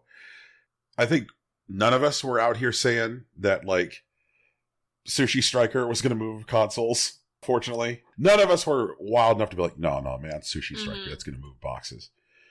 The problem that Nintendo has run into this year is that of the stuff that they released, a lot of it was stuff that was going to exclusively appeal to existing install base. Like Mario Tennis Aces is going to sell to people who already bought Switches. It's not necessarily going to motivate new people to buy Switches. Right. It's weird the way that Pokemon Let's Go Eevee and Pokemon Let's Go Pikachu has kind of pushed back against the core Pokemon demographic. You know, there's a lot of people out there who like buy Pokemon products, love Pokemon games, who are like, I'm going to like hang back and I'm going to wait for the next mainline Pokemon game because this seems like hashtag not my Pokemon. In fact, like Rocky, yeah, didn't you skip this game for pretty much something like that reason? Yeah. And so like Pokemon hasn't necessarily even been translating into a system seller for the same reason, because the people who would normally go out and buy a new console for a Pokemon game are saying, this is not the Pokemon game I'm going to buy a console for. News that we'll get into later, I'm not sure that is exactly true. I definitely think that if they did a straight up inline Pokemon game, it would have sold even better, but it had a pretty significant attach rate and it did move systems. Okay. And to be fair, like Bloomberg's analysis did drop the Wednesday before Black Friday. But some things are definitely true. Like Nintendo did revise down their hardware target for the year. And there has been some stuff that they have released this year which has had a hard time finding momentum, which has had a hard time finding like an Starlink audience. and like Labo. I mean, I don't think we necessarily need to lay Starlink at their feet because that's a Ubisoft product, and it's not particularly been doing well on any platform. But Labo has definitely come up short in a big way, and like retailers really don't know what to. Like Labo is running into the Guitar Hero problem, where like retailers get it and go like, "Gosh, that sure is a big fucking box," right? Because you have to like allocate so much space to it. If it doesn't sell quick, it's really, really dead space to a retailer. And the way they marketed what releases they did have for this year, left a lot of heads turning, you know. I mean, there was a lot of pushback after E3, which certainly was not confined to just Brian about the way they presented themselves, because the presentation was so heavily focused on a single title, and it was a single title that was not even going to be launched by the time of Black Friday. It's like, we're going to spend over half of our presentation talking about one thing, which is Smash, and then their next Nintendo Direct after E3 was a Smash Direct. It took... Smash. What was it, 3 months until they did a broader focus Direct again? Mm-hmm. Kirby came and went so early in the year, and the sales numbers for Kirby were, like, not great. Yeah.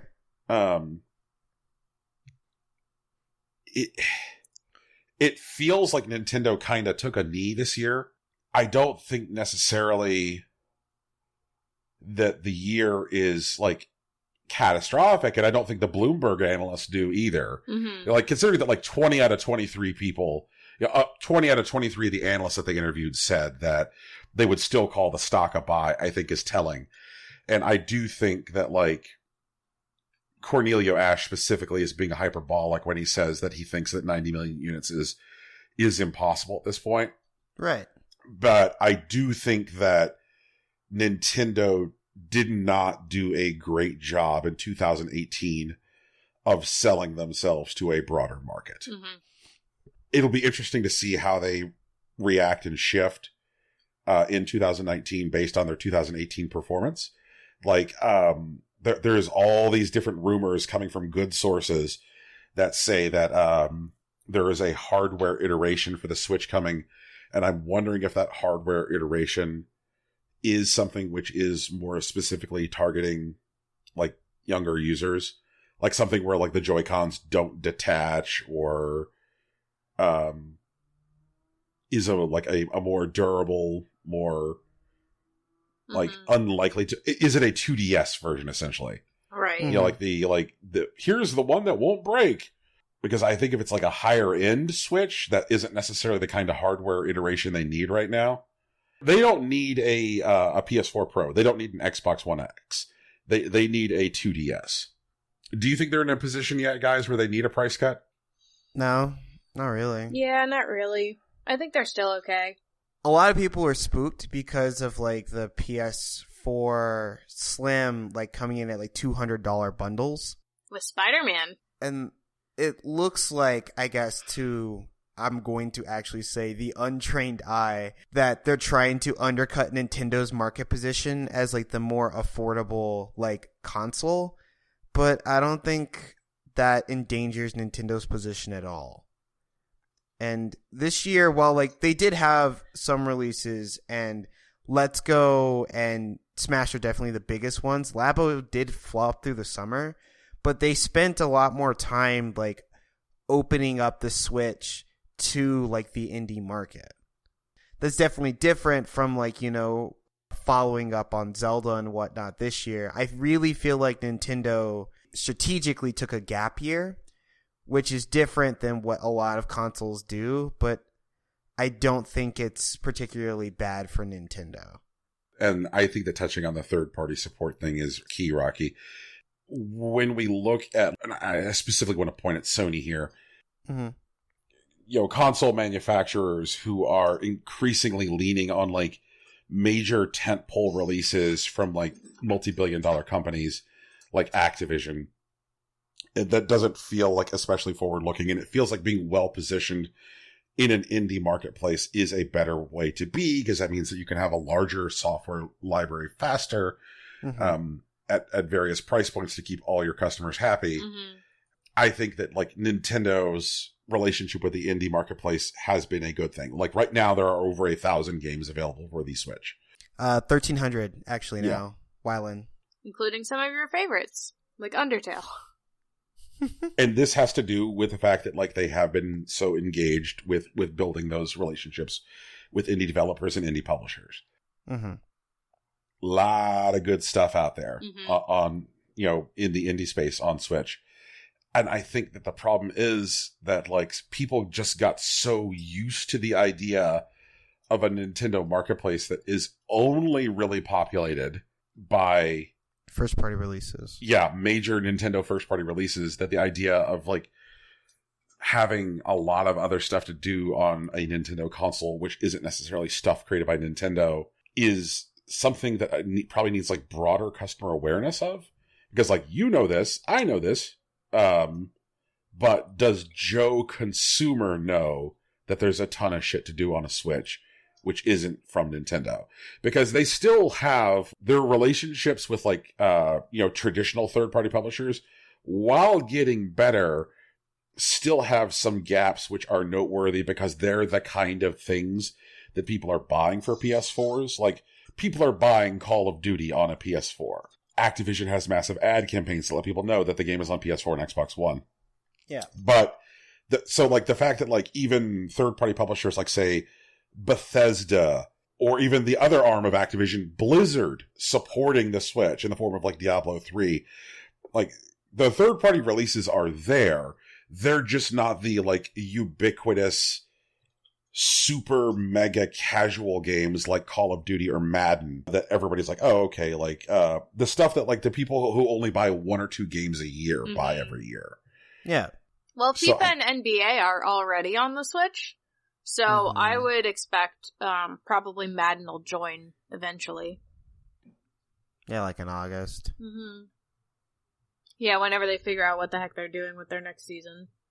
It'll be interesting to see if there's any, like, Fortnite, and I think the Fortnite bundles were a good move. Mm-hmm. Tegan, you gonna be talking about Fortnite bundles? No, I don't think so. Okay. We can talk about Fortnite. I don't like Fortnite. I don't like Fortnite. I'm old. I actually had a lot of fun with Fortnite this past week. Apparently, there's, like, some Tony Hawk ass shit with, like, some of the vehicles that you can do. Oh yeah, I'm sure that stuff is great. But, like, I had about 15 kids in the store this week who came in and only did the Fortnite dances and, like, were kicking other customers and stuff. Oh shit! Because they were like, they'd like do the one with, like, you put the L sign on your head and you, like, you know, and your like, legs kick out sideways. Yeah, exactly. Yeah. And they'd, like, whack other people and knock stuff over. And I'm like, man, could you not? Like, I'm glad you're excited we have Fortnite t-shirts, but could you not for, like, 2 minutes, please? Oh, I wanted to say on this program, I need to correct myself. I do know what flossing is.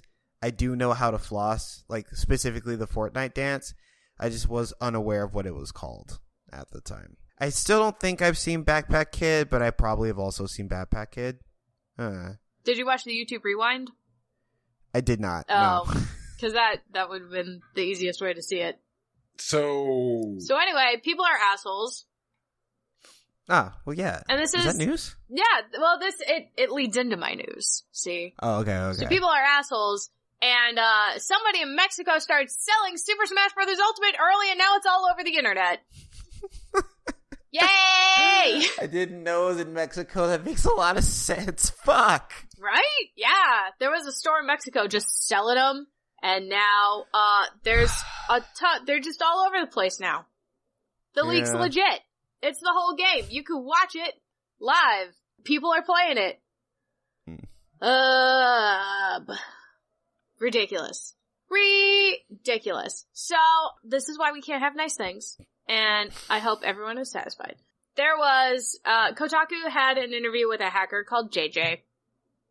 And, they are, involved in the Nintendo Switch homebrew scene, specifically within the area of leaks. And he got his hands on a copy of Super Smash Bros. Ultimate on November 21st. But he got his, through one of the online hacking communities he's a part of. Mm-hmm. So, you know, it is what it is. It's out there now. So everything's been spoiled! JJ says usually they get games a week or two before release. But this has just been absolutely ridiculous. So Nintendo, of course, has been copyright striking YouTube channels containing leaked Smash Ultimate content. Whole channels have been removed also. for stuff like even as subtle as like, hey, here are some tracks that they haven't released on the Super Smash Brothers website yet. Like, they're still taking everything down, which is not wrong, I don't think. Like, you know, that kind of also explains why Nintendo has, like, loosened the noose on YouTube creators in general. Because they are ending their, like, Nintendo Creator Program, which, like, takes a cut of all monetized videos. And they are allowing creators to make content as long as there's still, like, audio commentary over it. They're still going to strike people with just straight up, like, gameplay videos or whatever, but if you have voiceover, like, you can monetize them. They're not going to bother you about it. And but they do reserve the right to take some of the profit from it, which I think is fair. Sony and Microsoft have similar things, so yeah. The new guidelines do exclude content from pirated games or games that haven't been officially released yet. Everyone uploading fucking Super Smash Brothers Ultimate content, fucking stop it! We can't have nice things! Yeah, that's why Sakurai doesn't like us. We can't have nice things! God, it's not fair. Brian, any thoughts? Many. Thought number one.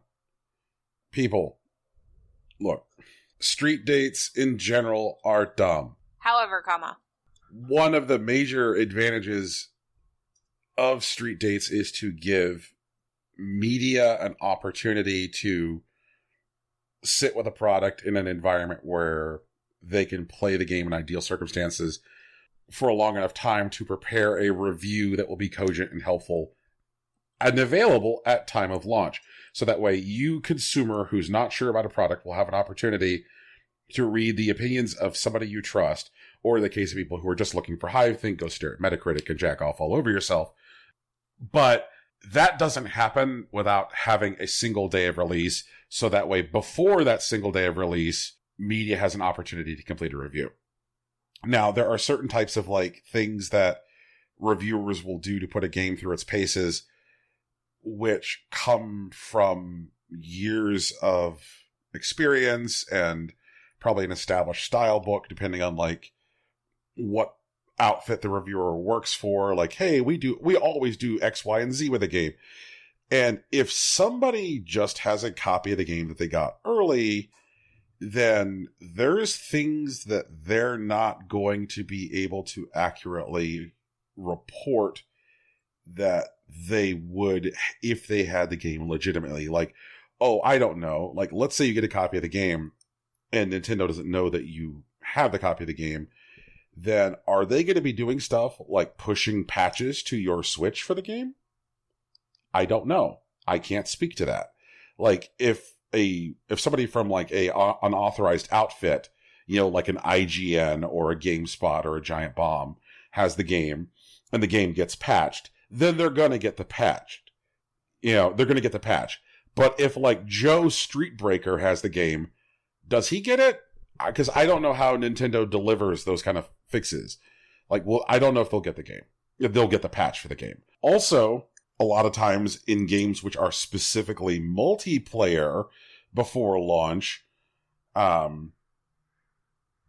you probably don't have an accurate reflection of like server capacity or player population or all that shit. Like, there's stuff which like people who are breaking street dates just don't have an ability to represent accurately to a larger audience, and to claim to be doing so is a disservice to them. Like, as much as like I don't like those like say old Call of Duty review events where they would like bring like 200 journalists to a hotel somewhere and like have them play Call of Duty for 3 days, I understand why Activision would do it, because if they just stuck somebody on servers before the servers got populated, they would have trouble queuing into games, even though it's fucking Call of Duty. So if somebody's sitting around with their copy of Smash before launch trying to queue into matches, they might not get matches, or they might get bad matches, or they might get matches with high ping because the game's not fucking out yet. So that's all that side of it. Like Street Breakers, you're not really doing anybody a favor because you're not sharing information under the ideal circumstances. This street date exists for a reason. I bet y'all didn't expect me to take that position, did you? Not really. Mm-mm. Now, that all said, now I'm going to say but again. Here we go. Okay.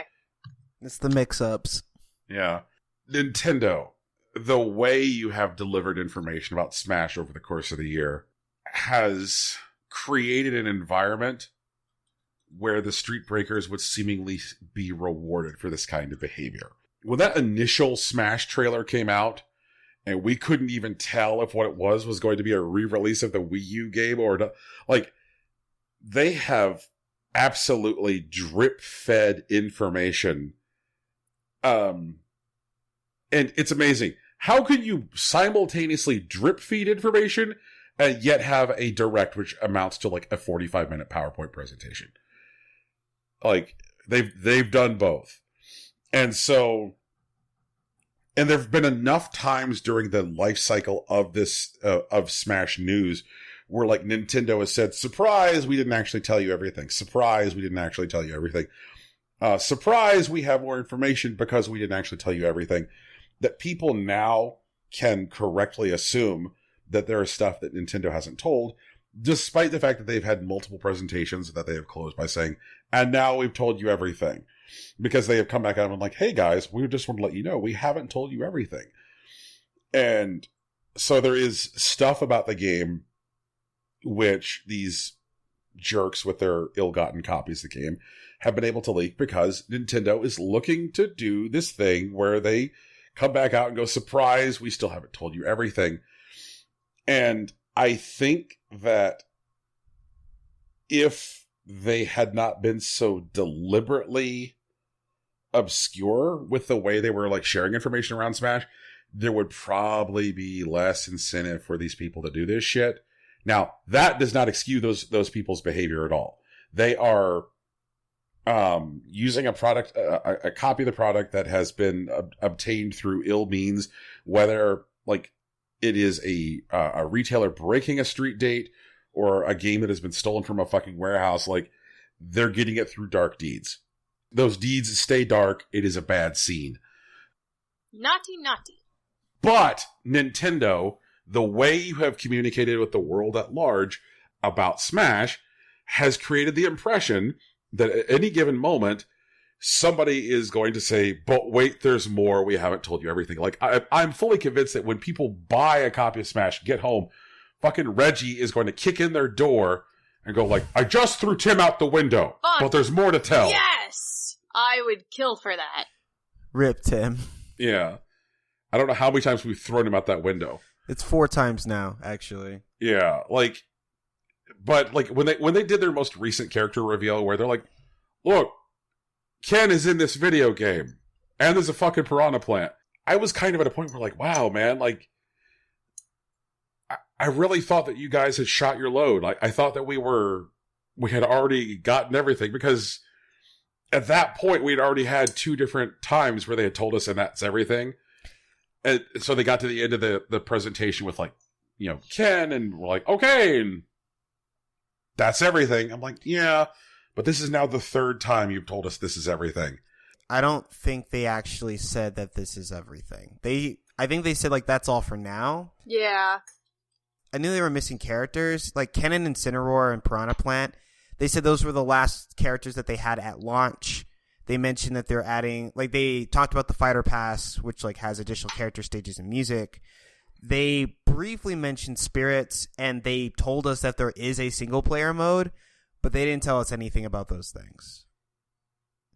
I don't know if they've gotten to a point where they told us everything. No, there was extensive information about the single player mode. That's the World of Light. Yeah. No, I know they talked about World of Light. They gave us the opening cinematic. We know that there's an overworld map, and there's a series of like specialized battles, but we don't know like really how it works. Like I think we just got like maybe like small clips of the fights where there are special conditions, kind of like Spirits, but like that's it. I don't really know how Spirits works. I don't think they really told us. Not Spirits, World of Light. World of Light, yeah. Mortal Light's how you get the spirits. I think. Yeah, that is true. Maybe. I'm pretty sure. See, that's what I mean. I don't think they told us everything. That's Brian. okay, though. I don't need to know everything. Also that. I'm still gonna get Smash, and I'm gonna be able to enjoy this Smash, because I'm not gonna have the negative experiences I had with the last one. Oh, that with were, Smash 4? Yeah, they were completely outside of Nintendo's control, though. So. Oh, no. Okay. Because they were, like, circumstantial issues. I'm looking forward to enjoying the Smash game and just playing super casually. But, like, you guys stop being assholes. Stop it. Just please stop it. Right? See, even Roman's upset. Stop it. I don't know how seriously I'm going to take this Smash, but I'll definitely play it. Sounds like fun. So what else is new, Rocky? So, Apple, Apple, like, they make MacBooks. They make and fruit. iPhones. They don't. Forbidden knowledge. Oh, God. Okay. The forbidden fruit. Well, Apple told the Supreme Court that it can't be sued by iPhone users. And the iPhone users say that the App Store is a monopoly. An illegal monopoly, apparently. Apple's being sued by consumers for violating antitrust law by inflating app prices in a marketplace plaintiffs called an illegal monopoly. Consumers argue that the 30% fee that Apple charges developers are passed directly to consumers, and they can't buy apps anywhere else without jailbreaking their phones, which voids their warranty. Apple argues that the consumers don't have the standing to sue because they are not direct purchasers from Apple, as developers are the ones that set the prices. As an added note, developers have never sued Apple on these grounds, according to Apple. During oral arguments, the Supreme Court seemed unconvinced that Apple had an argument. In exchange with Daniel Wall, who represented the company before the court, Kagan outlined her thinking on the case in personal terms. She says, I pick up my iPhone. I go to Apple's App Store. I pay Apple directly with the credit card information that I've supplied to Apple.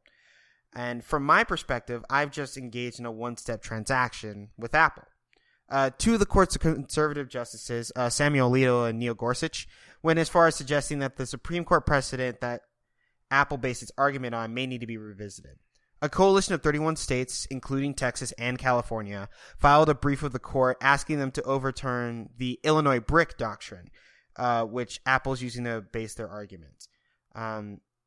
Experts say that if the court permits iPhone users to bring their suit, they could force the company to refund a percentage of every app sold over a 4-year period, which could make Apple pay hundreds of millions of dollars in penalties and may set a precedent where other people could go after other marketplaces like eBay, Google Play Store, or even like the burgeoning like Facebook and Etsy marketplaces as well. I don't see how Facebook or Etsy could be a monopoly in that same way. You know? Well, okay. So, like, they don't control the marketplace in the same way.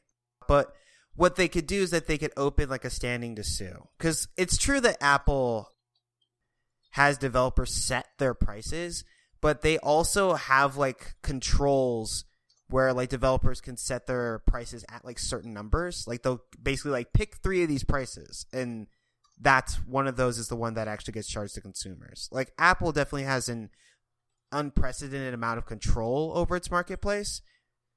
And, like, going after other marketplaces wouldn't be, like, a one-to-one translation. But it would show that, like, they could be sued in this way. And then people could make more innovative arguments. I think that Apple is going to get fucked here. Yeah, I think so, too. If Gorsuch is saying that, like, shit, we might need to revisit precedent here, I think that Apple is boned. I think that they probably could have prevented themselves getting boned. But it's one of those cases like, we have flown too close to the sun. It is so delicious up here. Our wings are melting. But the sun is delicious. It's like, you stupid assholes. Just every possible opportunity they had to allow someone to sell something on their platform, but not through them, they found a way of, like, derailing it.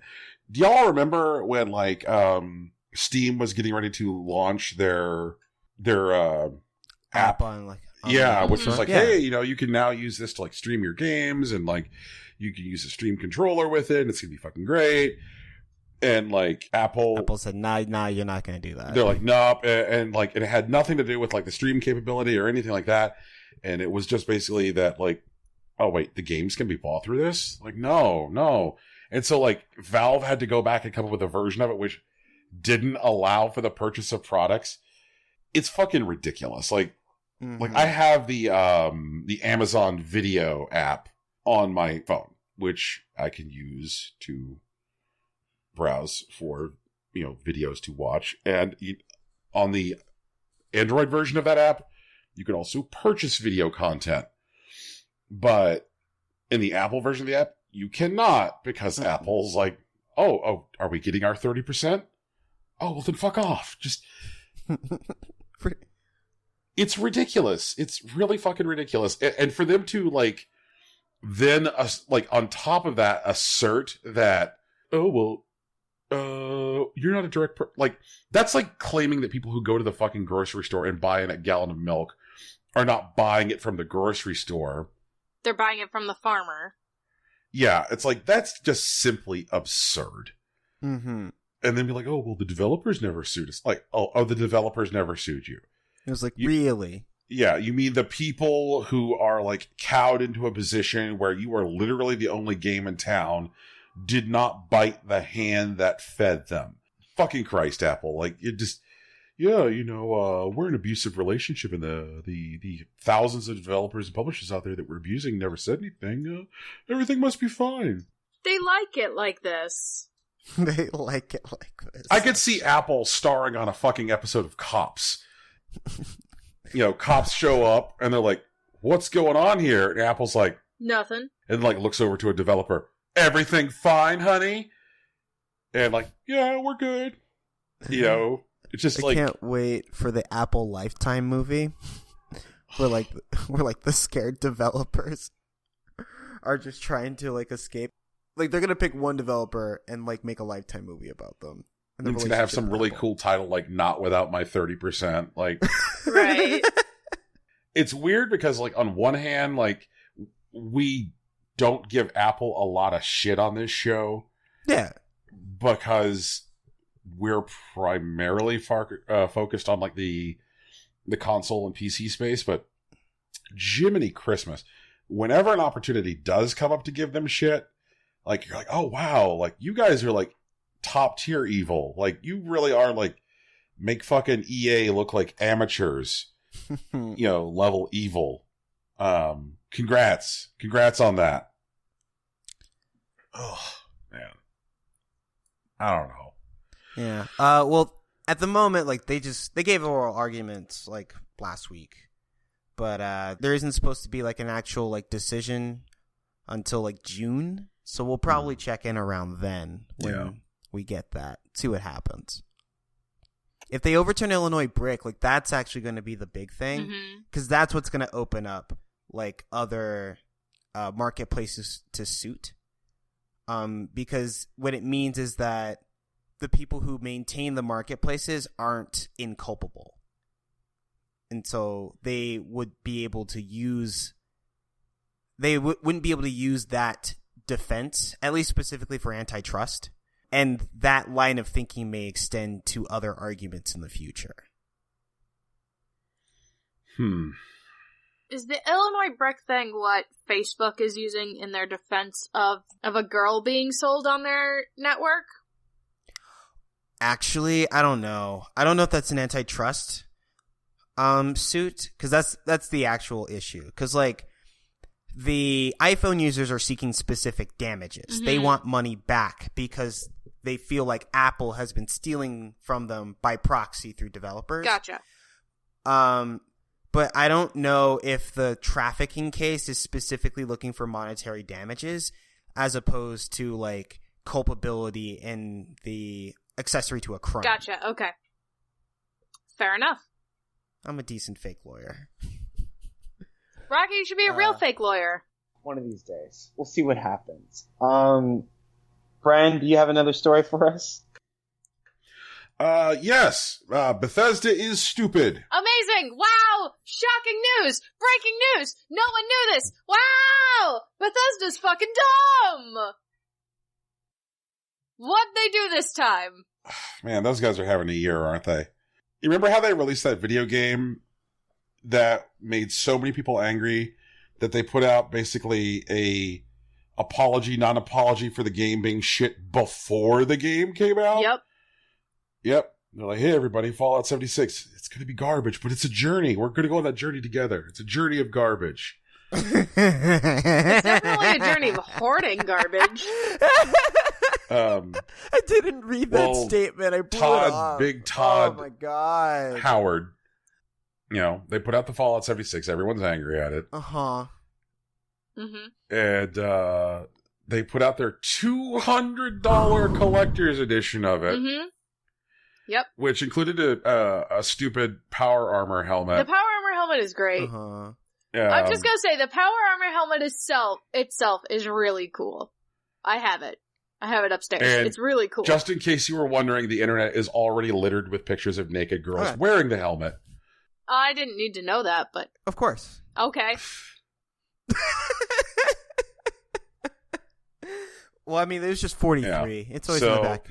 But this particular fucking Bethesda-ness is that when they advertise this thing, they're like, it's going to come with this sweet canvas bag. Aw, yeah.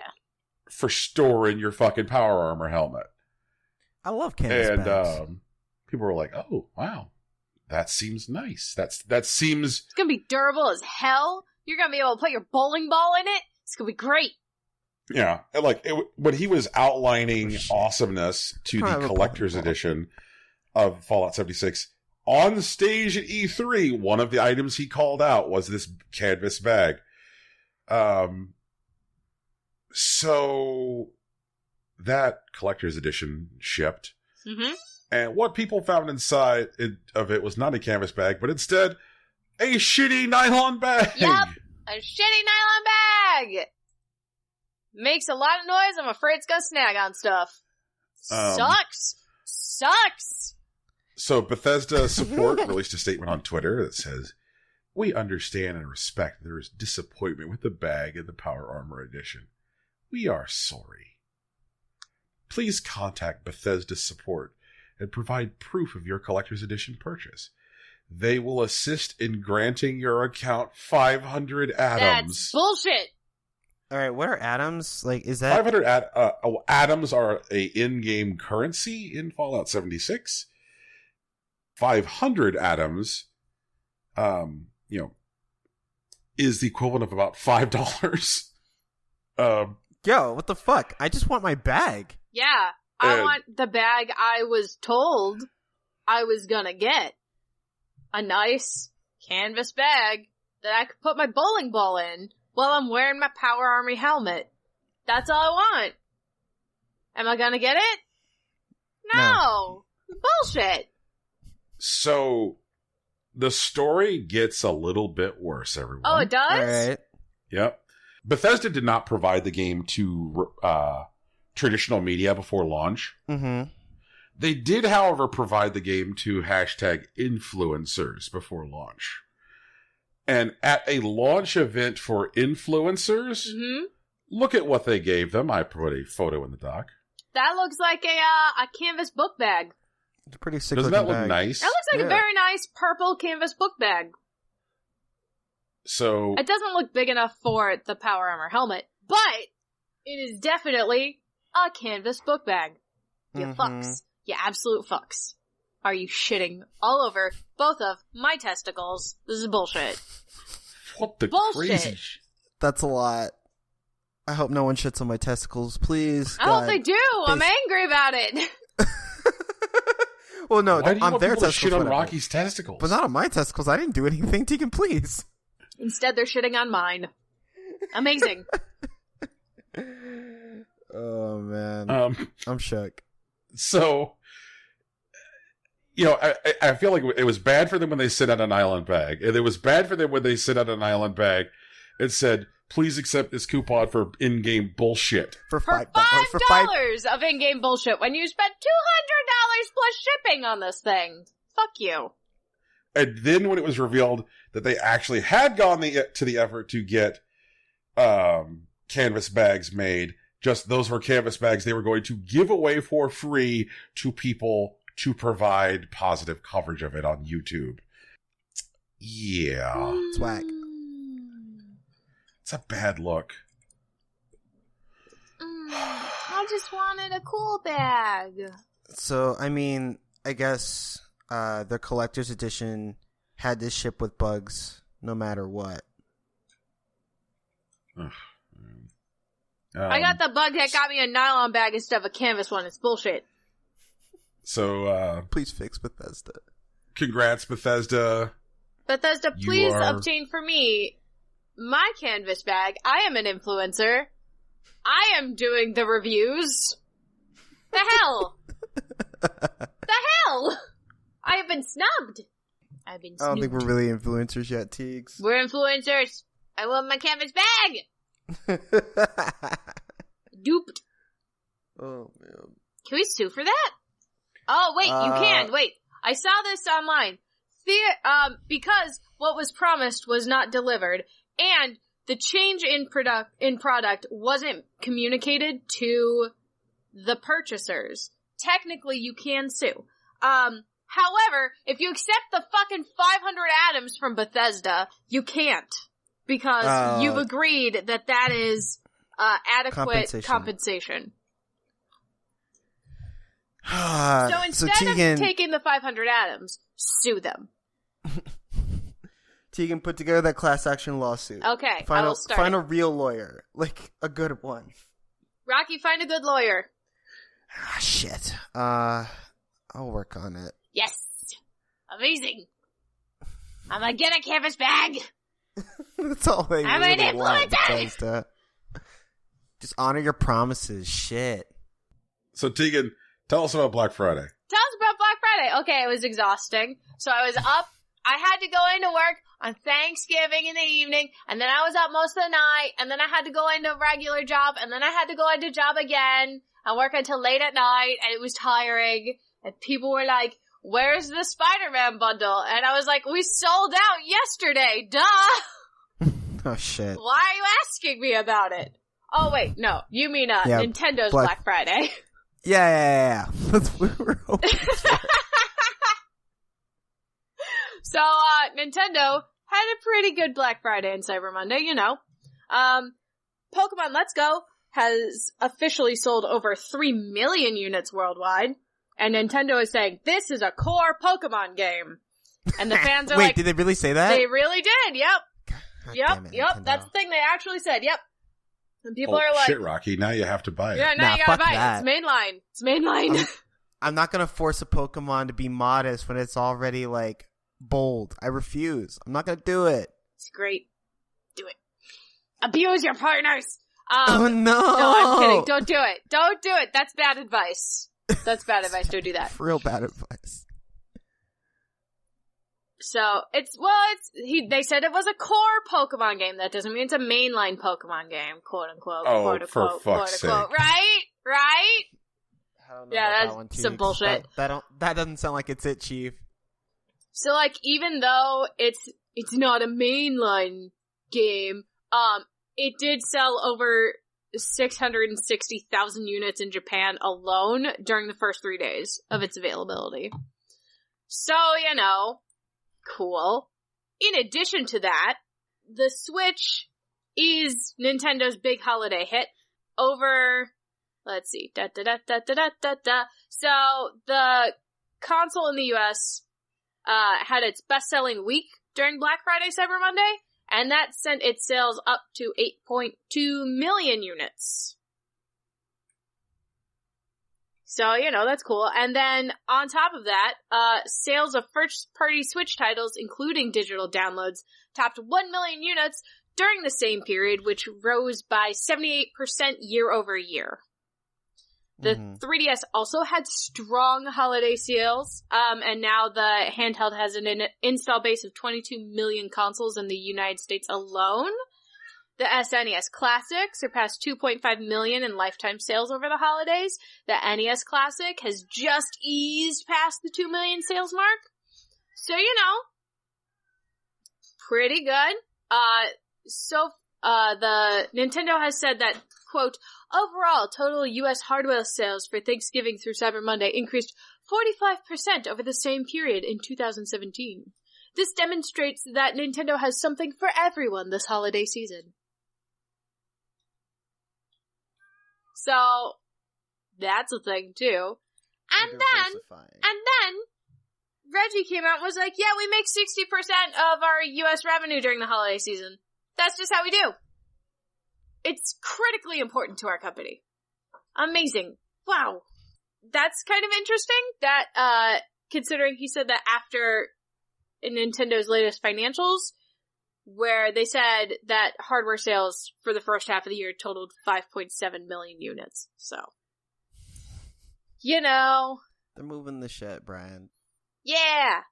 Black Friday's great! Still tired. Yeah. I don't think they're actually going to make it to 38 like they hoped. They're probably going to be closer to the analyst expectations.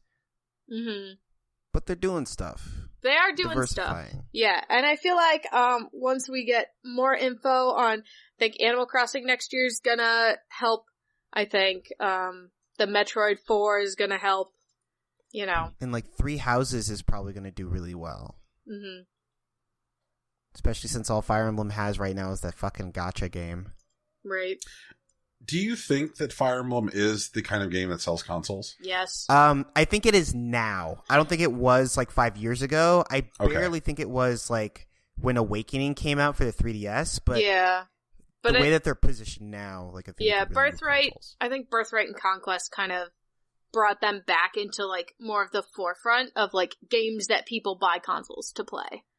Mm-hmm. So, what do they have left as far as like unexploited IP that can move a box? What games do they have left that like Nintendo could be like, and now we present to you the next installment of blank series, and like somebody's gonna be like, oh well shit, I gotta buy a Switch for that.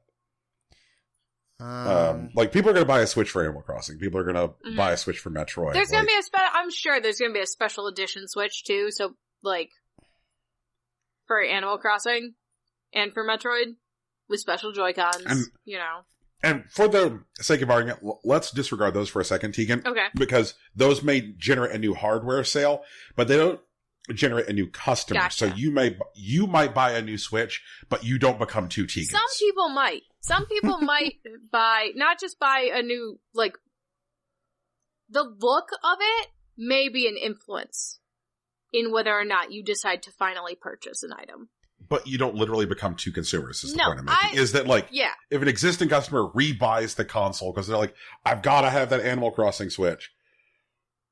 Like you as a existing Switch owner, if you buy a new piece of hardware. Right, I'm not a new one. Yeah, I understand that. But I'm saying, like, if someone's on the fence is like, oh, but I really want to play this game, and they see it comes with a special edition Switch that looks really cool, I could see that driving a unit. Like, harder. So what IPs do they have left that don't have a game released that you think could push hardware? I mean, maybe Star Fox. If it was done right, though. They haven't touched, like, Mother/Earthbound in, like, God, a long time. God, if they released time. Mother, if they just released the original Mother game on Switch, people would fucking buy Switches. Imagine a Earthbound remaster a la Pokemon Let's Go, where it's just like a 3D Mother, and that came out. People would buy Switches for that. People would buy Switches out the butt. Wow. Ooh, that'd be cool. Off the top of my head, Lil Mac isn't gonna sell Switches. Xenoblade already happened. Sorry, I'm actually going through the Smash roster right now. There could be a new Bayonetta game, but Bayonetta's, like, they definitely ported to Switch already. But if there was, like... Yeah, but Bayonetta 3 is still in the pipeline. Like, yeah. Would people have bought a console to play Bayonetta 1 or 2 again? I doubt it, but I think that the small number of Bayonetta faithful will show up for Bayo 3 when that happens. Right. I think the brand new Pokemon has, but not Let's Go, Gen 8. But like the actual main line. Yeah, people buy for Gen 8. how long has it been since we have had a good and proper new WarioWare game? I keep forgetting about Wario. Yeah, It's like been a people while. fucking love WarioWare. And the WarioWare that came out of the 3DS in August is like a greatest hits collection Yeah. Mhm. of previous WarioWare mini games. So how about we get a new WarioWare? See, I'm not sure. Like, I know there's like a lot of love for Wario, and I'm not going to trash that. I'm not sure how many consoles will actually move, though. Okay. Fair enough. And that's the bar we're looking for here. So Yeah. Wario might not meet that bar. Then let me offer you an outside possibility. Uh-huh. Okay. Nintendogs. Oh my god. Oh god, yes. Oh god.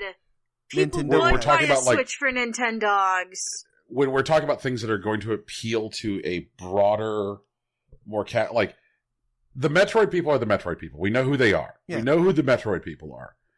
These are the kind of people who like write angry Reddit posts every like, they better not get Samus's helmet wrong. You know, like Right. those are the Metroid people. But there are people that Nintendo sometimes appeals to, Mm-hmm. and when they appeal to them, they do very well. And those they get served for a while, and then maybe Nintendo might back away from whatever product it was Mm-hmm. that, you know, got in those more casual fans. And the Switch feels like a prime place to return to Nintendogs. Especially with the touchscreen. Yep. Yo, you play with Nintendogs at home, and then, like, what if you You take it can with, put it like, on a walk? Yeah, on a walk. You like when you undock the Switch during Smash, and you can use it to play the Smash music. You can actually take your dog on a walk with like Yeah. AR. Oh damn! That'd be dope. Oh, that's good. Oh no! Oh no! Nintendo, call us when Nintendo we have ideas. Yeah. So like, Nintendo, I mean, listen, we understand your fan base. especially considering that like Nintendo has been looking for good ways to synergize between their mobile offerings and their console offerings. And it looks like they're just starting to like touch on that with the connectivity between Pokemon Go and Pokemon Let's Go. Yeah. If Nintendo was like, yo, check out this game for your phone, it's fucking Nintendogs. Also check out for this game for your Switch, it's called fucking Nintendogs. Like, if the way you took your dog for a walk was like you picked up your phone and you like, Transfer Whistle, them like- to your. you know, like, come here, boy. Like, if you said, come here, boy, or come here, girl, into your phone, and your dog ran from your Switch to your phone. Oh my That'd be dope. god! That'd be so good! That'd be so good! And then he could pop up on your little phone. You could give him little pets. Oh my god! I don't even like Nintendogs. What the hell? That allows for them to take advantage of like features which don't necessarily exist within the Switch hardware, but is data that they could then re-import. Like the Switch as it exists right now does have a gyrometer. I'm sorry, a gyrometer, so it can measure the movement of the console, Mhm. Right. but it doesn't have a pedometer like the 3DS did. Mhm. The 3DS can measure your steps. The Switch can't. Right. Right. The Pogo, the Pokemon Pokeball Plus can measure your steps. Right. So if you put the dog onto another hardware device that would then allow for them to gather that data, like getting the dog to go onto your phone, that seems like a clever workaround. You know, They it'd be could really also, funny? they could also release a separate, like a Pokeball Plus, but like maybe it's a little dog icon. like a little like charm. Yeah, like a Yep. little charm that you can just like Yep. put on your purse or whatever. And picture people setting up play dates for their fake Oh dogs. my god! Because you can do playdates with your Pokemon in the Pokeball. They already have that tech. They already See? have that tech. This Yeah, big picture moves. If you have the sound on, your Pokemon and your Pokemon in the Pokeball senses another Pokeball near it, it'll start chirping and the other one will chirp back and they'll play together. And when they have fun, you get the little rainbow shows up and tells you they had a lot of fun. Oh, that's so cute. Fuck. Nintendo, listen, we just had a multi-million-dollar idea on our podcast. You need to call us. Well, So- Brian's probably been cooking this one for a little bit. No, I just think that when you think about like Nintendo IP, whose time has come, like I feel like the ones which are going to get people in are going to be the ones that are going to target like specific underserved demographics. Mm-hmm. Like fucking Paris Hilton was out there being like, why can't I get my Nintendogs out no more? Like, Wait. So like new Nintendogs is like sponsored by like Kylie Jenner on the Switch. Imagine. so I think that like I think Wario's one, Rocky differs. I think that Nintendogs is definitely one. I think Style Savvy needs to come to Switch. Yeah, I could see Style Savvy. It's not going to sell consoles, but if we're on like smaller like Nintendo offerings that have come out in the past, I would like Elite Beat Agents and Rhythm Heaven to come back. I think that there is a special small group of nerds who For don't rhythm own Switches, games? right? Like, there are people who do not own Switches that if you said to them Elite Beat Agents, they'd be like, okay, fine, fuck you, here's my money. What about Yeah. like now that the Vita's gone? Like You see, and that's a really good point. Like, additional Tegan, rhythm games and dating sims. Visual novels. Yeah. Yeah. Well, dating Yeah, sims like- have been coming to the Switch, but they're mostly ports. They haven't been devved. No, like to the a Switch. devved one for the Switch. Well, like here's Um, hoping for Boyfriend Dungeon. You know. but Dream Daddy? if we're talking specifically about Nintendo first-party IP, because like one of the things that you're kind of saying here is throw the door open wider to third parties and kind of lean into the portability of the device with the type of games that you're courting. Right. We are diverging. That's true. Yeah. So one other thing one other IP that I think Would do well.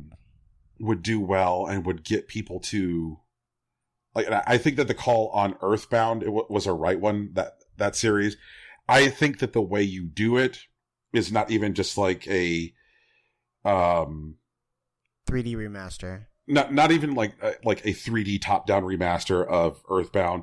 I think the way you do it is you have a trailer for like what shows a 3D world, fully 3D world, and then kid gets out of bed, camera pans around once the kid gets out of bed, and then is now behind the shoulder, and you're like, oh shit, that kid's wearing a blue and yellow shirt. Kid runs downstairs, and you're like, oh, is this happening? Is this happening? And then, like, he throws open the door, and there's a photographer, and he says, Fuzzy Pickles, and you're like, it's happening! It's like- here!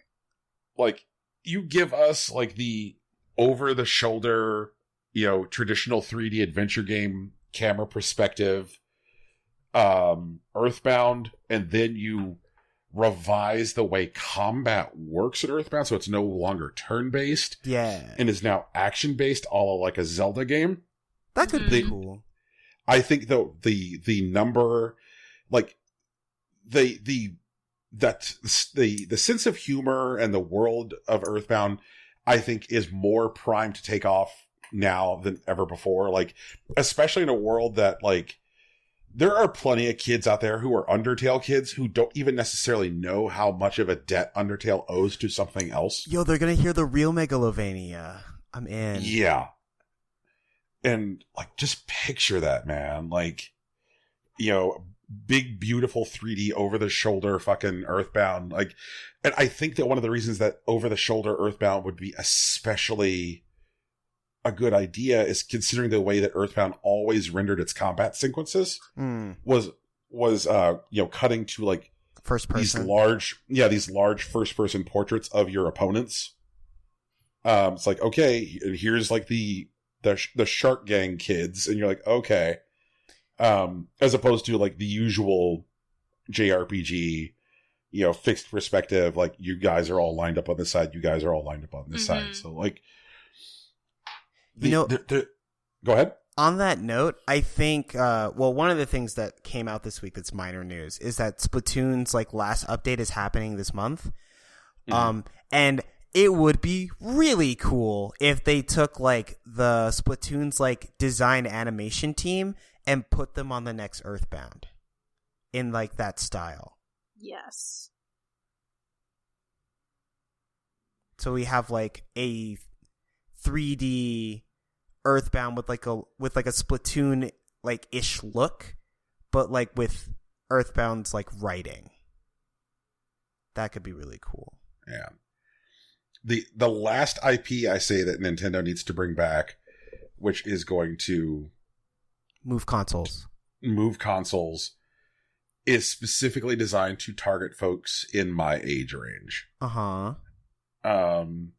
Nintendo comes out and is like, "Hey, Gen X jerks, would any of you like to play Star Tropics again?" I don't know what Star Tropics. What is Star Tropics? Star Tropics was a Nintendo first-party role-playing game,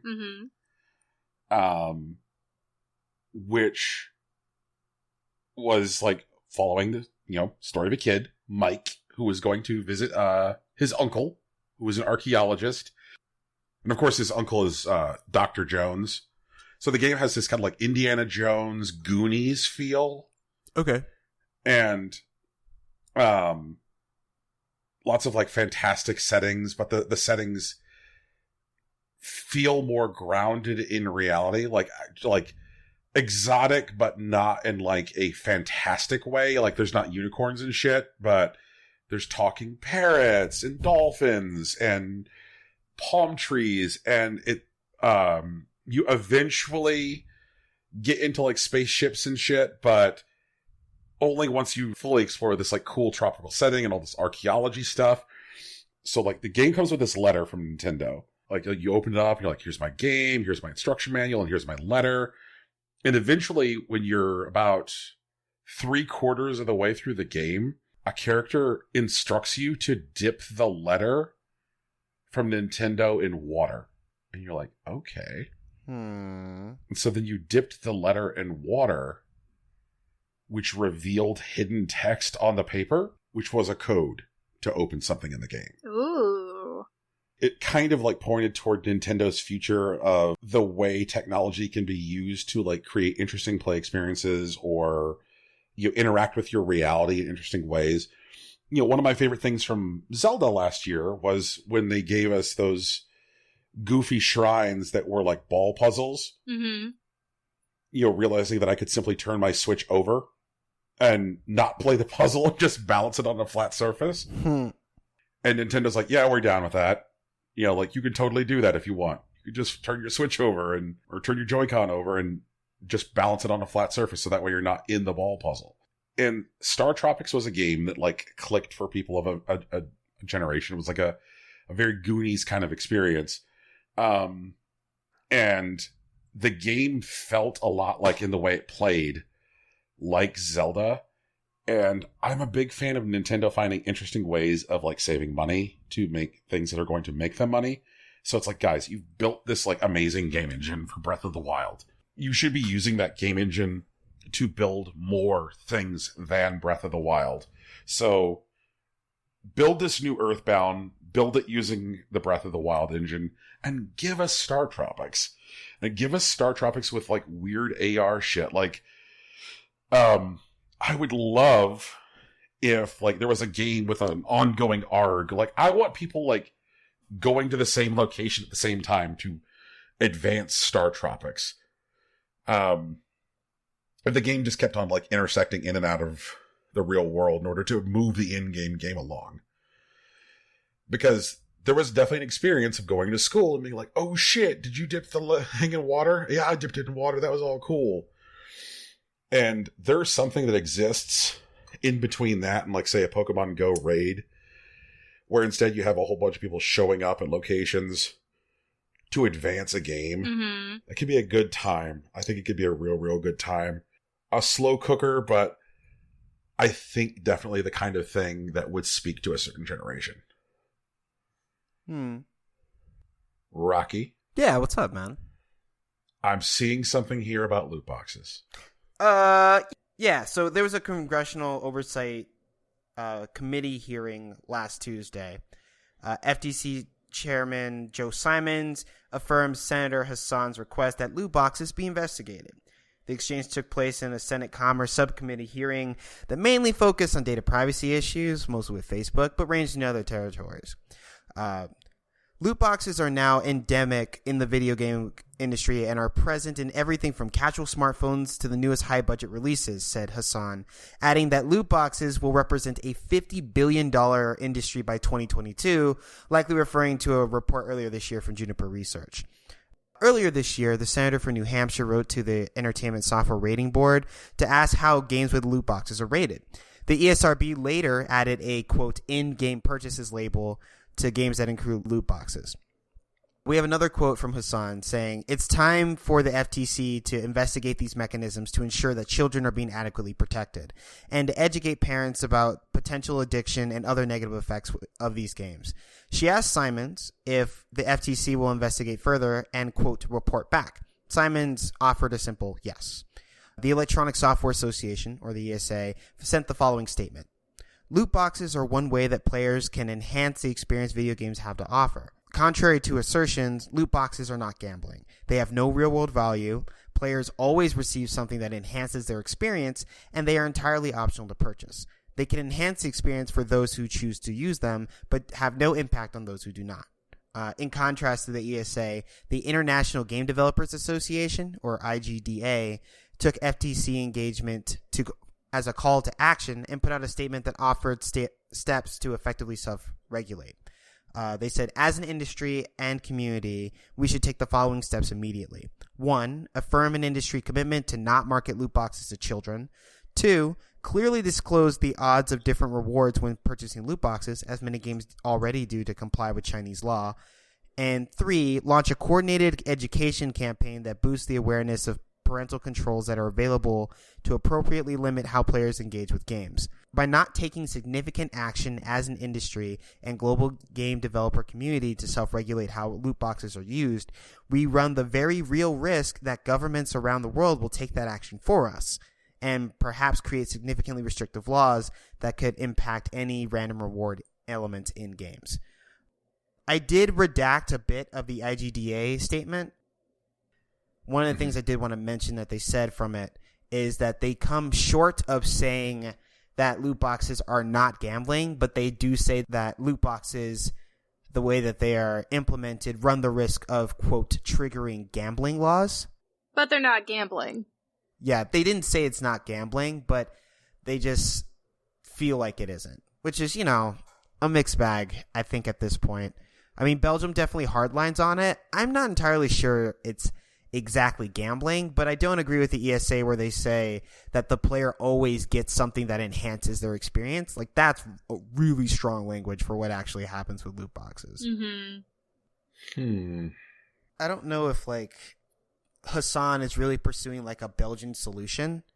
And while I do think some of the things that IGDA mentioned, disclosing odds, on the game itself is probably a good idea that will probably get some people off their backs. But there's still stuff it's not loot boxes specifically, but things that have been marketed to children, which we covered week before last, are particularly shady that aren't being covered well, even though that's not specifically game development.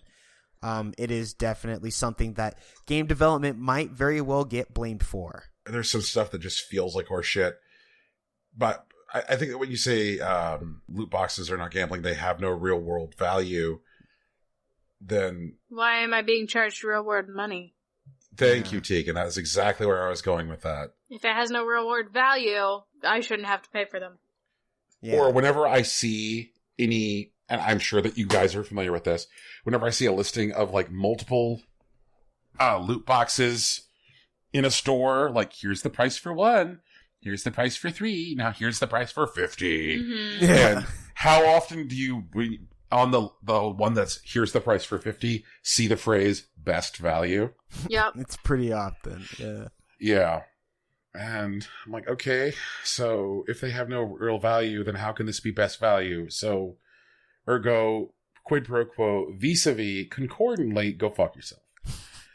Also, the idea that, loot boxes don't impact players that choose to not buy them is also horseshit. Mm-hmm. The items for sale in a loot box materially impact gameplay experience. Like if you're like, okay, here's the thing that makes your aim more good. If 60% of the player base buys loot boxes until they get the thing that makes their aim more good, then that means that the 40% of the player base that didn't do that is going to get their nuts rocked off. Wait, is that one real? Like, is that something like Call of Duty that I just missed? That was Battlefront until they recalibrated their crystal system. I do remember that. Yeah. Okay. So saying that like loot boxes don't impact the people who choose to not buy the loot boxes is kind of horseshit when you have like stuff that just simply is either a more negative experience or an incomplete experience if you can't do it. Like how long was it not possible to get the real ending for Shadow of War unless you bought loot boxes, because the real ending of Shadow of War literally required you to buy loot boxes. Mm. You know, so if you're saying, well, it doesn't impact you if you don't buy it, it's like there's users who cannot finish the game they bought because the game they bought now requires them to further buy loot boxes. And I'm sure that like people in these positions in the ESA would roll their eyes at the idea of social consequence, while at the very same time banking on social consequence in order to sell loot boxes when we talk about cosmetic items. Mm-hmm. You know, when you go into, you know, your game of Overwatch or your game of League of Legends, the likelihood that you are going to be playing against people who are using the default skins is probably low. And people who are using default skins are going to have a whole bunch of assumptions thrown at them, whether valid or useful or not. Like, oh, this person's new to this. Oh, this person doesn't know what they're doing. Mm-hmm. Like, default skins are now, for better or worse, associated with new, inexperienced players. Yeah. And so you buy cosmetic skins to say, please don't assume I'm new. But don't buy the, okay, so like whoever's listening to this, please don't buy the newest skin like when you just jumped in. Like, especially if you're just trying something out, like it won't help. People won't be nicer to you, especially if they actually realize that you're new. Even cosmetics are tied to social consequence. So people buy skins to not be treated like animals. It doesn't really tread water for me to say that like, oh, well, even if you don't buy them, you know, like it's not hurting you if you don't buy it. It's just fuck off. You know, like if you deliberately create an ecosystem that requires the purchase of it in order to successfully engage with it, then don't tell me. You'd be like, oh, you could totally drink this and then be fine if I don't give you the antidote. Mm. Like, what do you mean? I'm going to die? Well, yeah, but, you know, whatever. There are worse consequences. I mean, at least I'm not shitting on your testicles. Right, exactly. Oh, no. Yeah, so it's amazing just the level of corporate hubris from the ESA. Like, it's such a contrast to, you know, 93, 94, when there was all that pearl-clutching hysteria over Night Trap and Mortal Kombat. And they're like, oh shit, we have to do something real. And then they came back with a rating system that actually worked. Now people are like, loot boxes. And they're like, yeah, you know what, whatever, heroin's fine. It's like, we've gone from, oh shit, we have to create real ratings to heroin's fine. Right. I just don't even know, man. I don't even know. It's fucking 2018. It sucks. Speaking of what sucks. Dun dun dun. Segue. You guys want to talk about what came out on Steam today? Yeah. Sure. Let's get it. Okay. 121 games came out on Steam yesterday. Too many. This is accurate. And let's see here. How many came out? I'm checking to see if we had any releases while we were recording. We did. Okay. So we have 8 games today. Mm-hmm. First up is Hotel Magnate. Have you ever wanted to design and manage your own hotel, motel, resort, or tent? Or tent. I'm sorry, tent is in the list of things? With a ridiculous amount of customization tools to wield, a host of facilities to build, and a wide variety of guests to impress, Hotel Magnate has it all. Let your inner hotel manager shine. Oh, shit. Features: build, furnish, and oversee your own multi-level hotel. Tend to your guest needs and demands, and attract wealthier clients by improving facilities and securing better ratings. Hire employees to clean, serve, manage, and maintain your hotel. Take control of the inner workings of your hotel by managing room prices, wage, restaurants, and many other operations. And become adept at marketing to attract more types of guests. See, okay, hold on. So I don't have beef with the fact that this game exists. I think it's in the wrong marketplace. I don't think it should be marketed to the general public. Like, I would try to sell it like as an educations tool to like that sounds hospitality. That sounds like it's. But sim games have done well for years, like Sim Hospital, Sim City, like. Well, I think SimCity's different because it plays into a much larger fantasy. I think this one is like a lot more niche. What about Sim Hospital, yo? Or like 2 Point Hospital, which is the spiritual successor to Sim Hospital, just came out and did like gigantically well. Okay, I don't know. I feel like, but maybe I'm wrong. Like, but if I like sold that game concept to like, well, these are bad examples because they're all out of business. But like DeVry or like ITT, I feel like I would have made more money. I might be wrong. Like, but like if their goal was to like make this product and make the most money off of it, like if they really want to deliver a hospital simulation to like the general public, then more power to you, man. Like, congratulations, you did it. But I doubt that was their primary motivation. Next up is One Last Crane Prologue. What? No, it can't be the last crane and then the prologue. What's the rest of the story about?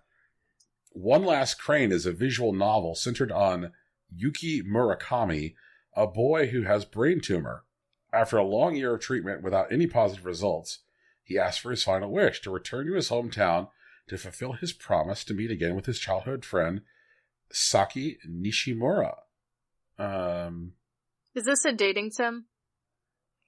No, I think it's just like a visual novel.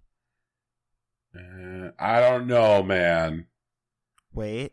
Yeah, I feel like, okay, it looks like there's some busty hoes. No. Oh, there's hearts. There's hearts as well. Sounds like a dating sim. All right. Yep. So now we got Brain Tumor, the dating sim. Lame. I mean, to be fair, it kind of sounds like Karawa Shoujo. Karawa Shoujo was good though. I know. I kind of wish I was hoping this would be closer to like To the Moon. Like, obviously like a crappier To the Moon because they're not Kangao, but like I was hoping. Yeah. Let's see here. What else we got this week? Oh shit, this isn't a game. This is a movie that was released on Steam today. What? Uh-huh. Space War on Christmas. No. What? This No. Christmas, visit a world untouched by human greed, where peace and reason rule the day until one man changes everything. Mm-hmm. Santa Claus is coming to change everything. No. Witness the epic battle as the Martian leader defends his children from the grip of Santa's corporate claw. No. What? What? What? Santa's gonna Santa, the epitome of capitalist greed, is gonna show up on this Martian peaceful planet and wage war against What? Martians. What? It's a movie, team. I'm lost and confused. It's a Space War on Christmas. Next up is Forex Trading Master Simulator. This is a simulation of foreign currency trading. The data is synchronized in real time from bank's website and an API provider. The game currently supports more than 30 kinds of foreign exchanges. Okay, all right, fuck this. Wait a minute. So this is a simulation of foreign currency trading game.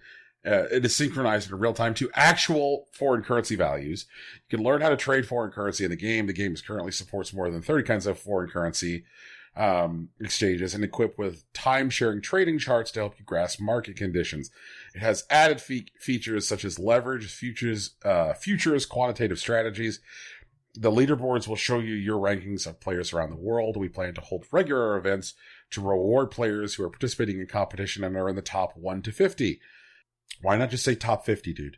The game has 4 modes: simulation trading, simulation lever trading, simulated real-time trading, and built-in games. Choose the mode you like and show your talent. So this is like the interface, like this is just a Forex trader. Like this interface just looks like a thing you use to buy and sell foreign currency. There's no visual cues here that like that this is a game. Like what the fuck?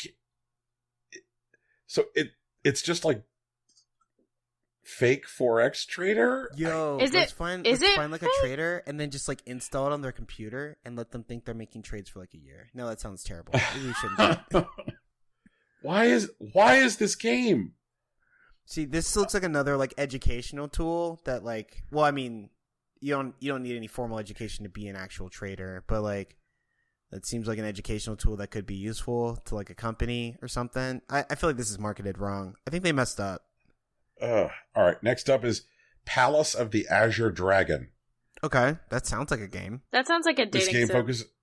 This game focuses on highlighting the immersive experience of virtual reality features. And it's in early access. It has to be played with an HTC Vive. And let's see here. Ooh, wow. Wall of text product description. Good job, guys. Long ago, the heavens were held up by 4 great pillars until calamity struck and the pillars fell. The sky ripped open and the lands of China were torn asunder by uncontrollable wildfires and torrential flooding. Upon seeing the suffering of mankind, the goddess Nuwa could not stand idly by. She gathered 5 colored stones and smelted them together to create a patch for the sky. And Nuwa imbued 5 colored stone with all her might, creating the Godstone and sacrificing her very divinity for man. And with her task complete, she fell into a deep slumber, but without the goddess's careful watch, the Godstone shattered and its fragments scattered across the world. The Godstone was the primal thing, and its fragments were no less wild. The fragments drew upon the energies of the world like a magnet, transforming their surroundings into holy mountains and spirit glades brimming with demons and ghosts. The spirit movement woke Nuwa from her slumber. What the fuck? Like, is this a real game? Yes. Gameplay guide. 12 waves of monsters are coming to attack your guardian crystal. Once attack starts, monsters will jump out of portal. Like, I've never seen so much text that tells me so little about a thing.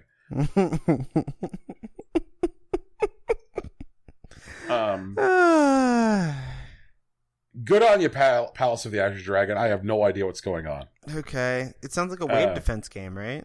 It does. Okay. Next up is Puzzles for Smart, Underwater Kingdom. Just before you read anything, can you just like glance at the graphics card and just let me know what I think I want to know?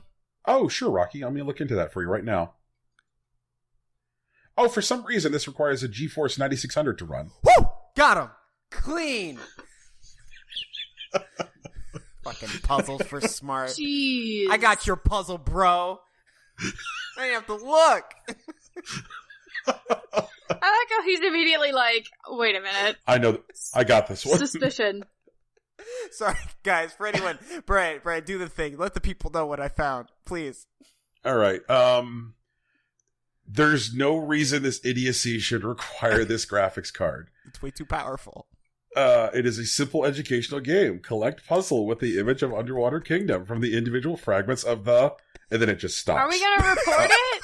He didn't even finish a sentence. He's just like, fuck it. Don't worry, Tegan, I already have. Thank you. Okay, so guys, the reason we care about this one for people who are just joining us and haven't been with us for a while, games that require inordinately powerful graphics cards usually try to access your system using games like this to steal not production cycles, or is it production? Computational cycles. They're basically using your machine to fucking mine cryptocurrency. Right. Yeah. And so like don't download this game because it's basically malware that's trying to take control of your system for not necessarily nefarious purposes, but purposes that don't serve you. And I think it's nefarious. Okay. I think it's fair to say it's nefarious. Okay. Like, Rocky, if I snuck through your window and I cooked myself dinner, I still had to break into your house. I mean, like, that is true. You did break into my house. But, like, what if I paid you accidentally to break into my house? Fucking, dude, you see, that's the thing. Is that, like, let's say I gave you some, like, needlessly complicated contract and you just signed it for whatevs. Yeah. But like Article 4 is I get to break into your house to cook myself dinner. And then you come home and you're like, what the fuck, man? And I'm like, look, it's in the you contract. asked for this. That's why contracts are magic, everyone. Be careful. Yeah. Oh, man. So, good job, Puzzles for Smart. I'm still loving this, like, in a simple educational game, collect puzzle with the image of Underwater Kingdom from the individual fragments of the. Like, that's. They couldn't even. Good job. They couldn't even commit to the lie, dude. Like, they were already done. They're like, fuck it. I'm either going to get him or I'm going to get him. About the game. Collect puzzles with image of Underwater Kingdom from individual fragments of picture. The game of puzzles will seem like your childhood is very exciting. Seem to your child very exciting as he will gradually achieve what he wants to see soon. It'll take the child's attention for a long time, and you'll be pleased to watch his actions. This educational game will allow you to spend time with your baby. For fans of popular puzzles of different complexity, from simple puzzles with the image of fish to beautiful corals to complex. At any age, at any level of play, in this section, selected puzzles with the Underwater Kingdom. That doesn't make sense. Completely different aquatic life. Collect the puzzle with the image of the small fish. What if I don't want to? Yeah, it's not optional. You have to. And next up is B blocks. Just a few blocks here, a little there, and watch the blocks unite like magic.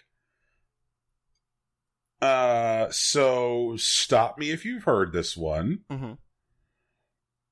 So B blocks appears to be, it shows a vertical well, which is 10 blocks wide. Okay. Mm-hmm. Mm-hmm. And then dropping from the top of the well are different shapes. Oh, no. Wait, is this Tetris? It's a Tetris clone. Is this Tetris? It are configurations of 4 blocks. Like there's an L-shaped one, We have a word for T-shaped those. one. They're called tetrominos, Brian. Fucking Tetris. In a well. Alright, cool. Sorry, go ahead. Nothing weird about the graphics card. This just appears to be... Just... Oh, it's also in Portuguese? So, Okay. what is this fucking Brazilian Tetris? Dude, but like... I kind of want to play it now. Brazilian Tetris? They're not Yeah. going to do anything special, but I just want to see it. Yeah. I don't even know. Good job with Brazilian Tetris, everybody.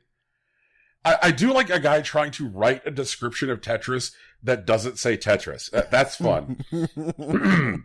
Just a few blocks here, a little there, and watch the blocks unite like magic. Oh, like no. magic, wow. B-Blocks is a fun game for you to train your agility and reasoning skills. Your goal is to position as many blocks as possible in the right position. If the blocks reach the sky, you lose. If you join the blocks in the right position, they will come together and disappear. And if you get in the wrong position, they will continue there. Past levels, increase punctuation. Increase punctuation. What? Do everything you need. Just do not let the blocks reach the sky. Are you ready for the adventure? That doesn't sound like an adventure, but I'm ready.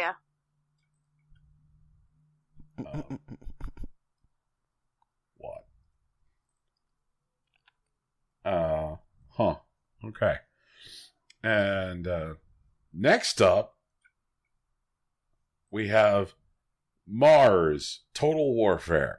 Wait, again? What's with these wars on Mars? Mars Total Warfare uses authentic Martian landscapes to create an intense RTS experience, best described as a hybrid between team multiplayer and massively multiplayer online. Fight over natural resources versus human or AI opponents and conquer a crater-ridden world with pink sky and blue seas. Huh? That That doesn't sound like Mars. This game is hate fucking my eyes. Oh, shit. Like, I really can't even adequately describe like all the reasons that these screenshots are bad, but whoa, Nelly. Ooh, wow. Big oof. Good on you, Mars. And then lastly, Puzzle Out VR. A Tangram-style puzzle game with increasing time pressure. Solve the puzzles to avoid getting crushed by the alien wall. It's $5.99. It is in early access. Mm-hmm. and you just appear to be making tangrams in VR? Okay. I guess it's a thing. I don't know. Like, this one doesn't seem to have anything especially noteworthy about it. Like, it is just yet more VR puzzle bullshit. And I guess that is everything that came out on Steam today. All right. Okay. Well, Rocky. Yeah. You want to tell the good folks about how to engage with us? Sure. So, guys, this has been our show. It's called Impossible Coin. We do it every week. In the weeks that we're not here, we try to have something for you. That's our guarantee. There is music at the beginning and end of this podcast. It's produced by our good friend Big Sach. You can find his work on SoundCloud at soundcloud.com/Big Sach NJ, or you can follow him on Twitter at Ilary_Swank. If you want to help us out, we'd really appreciate it if you left us reviews, preferably on iTunes, Google Play, or Stitcher. And if you leave your review on iTunes, Brian owes you a special gift. We do still have a Discord. We do stream from time to time. Brian usually plays Hitman. I usually kill monsters. We'll let you guys know when those things happen. And that's pretty much us. If you want to talk to any of us, you can find Brian on the Facebook, myself on the Twitter, or Tegan on the Tumblrs. And that's Impossible. I have a new plea for our listeners. Oh, okay. If you are not already following us on Twitter, please do so. It is more important than following us on Facebook. It is more important than following our Tumblr. Please, please, please, please follow our Twitter. If you follow us on Tumblr, though, it's a very small community. So I'm more likely to respond to messages. To be fair, I don't think anybody here is blowing off messages. No. We try not to, though. True. But we have good response times. Yep, yep. But yes, please, please, please, please follow us on Twitter. Well, guys, I guess that is a show. Yeah. I've gone this whole time without singing. It was a success. We did it. Yeah. Huzzah! We made it. Shit. I don't know, man. Peace. Bye! Later.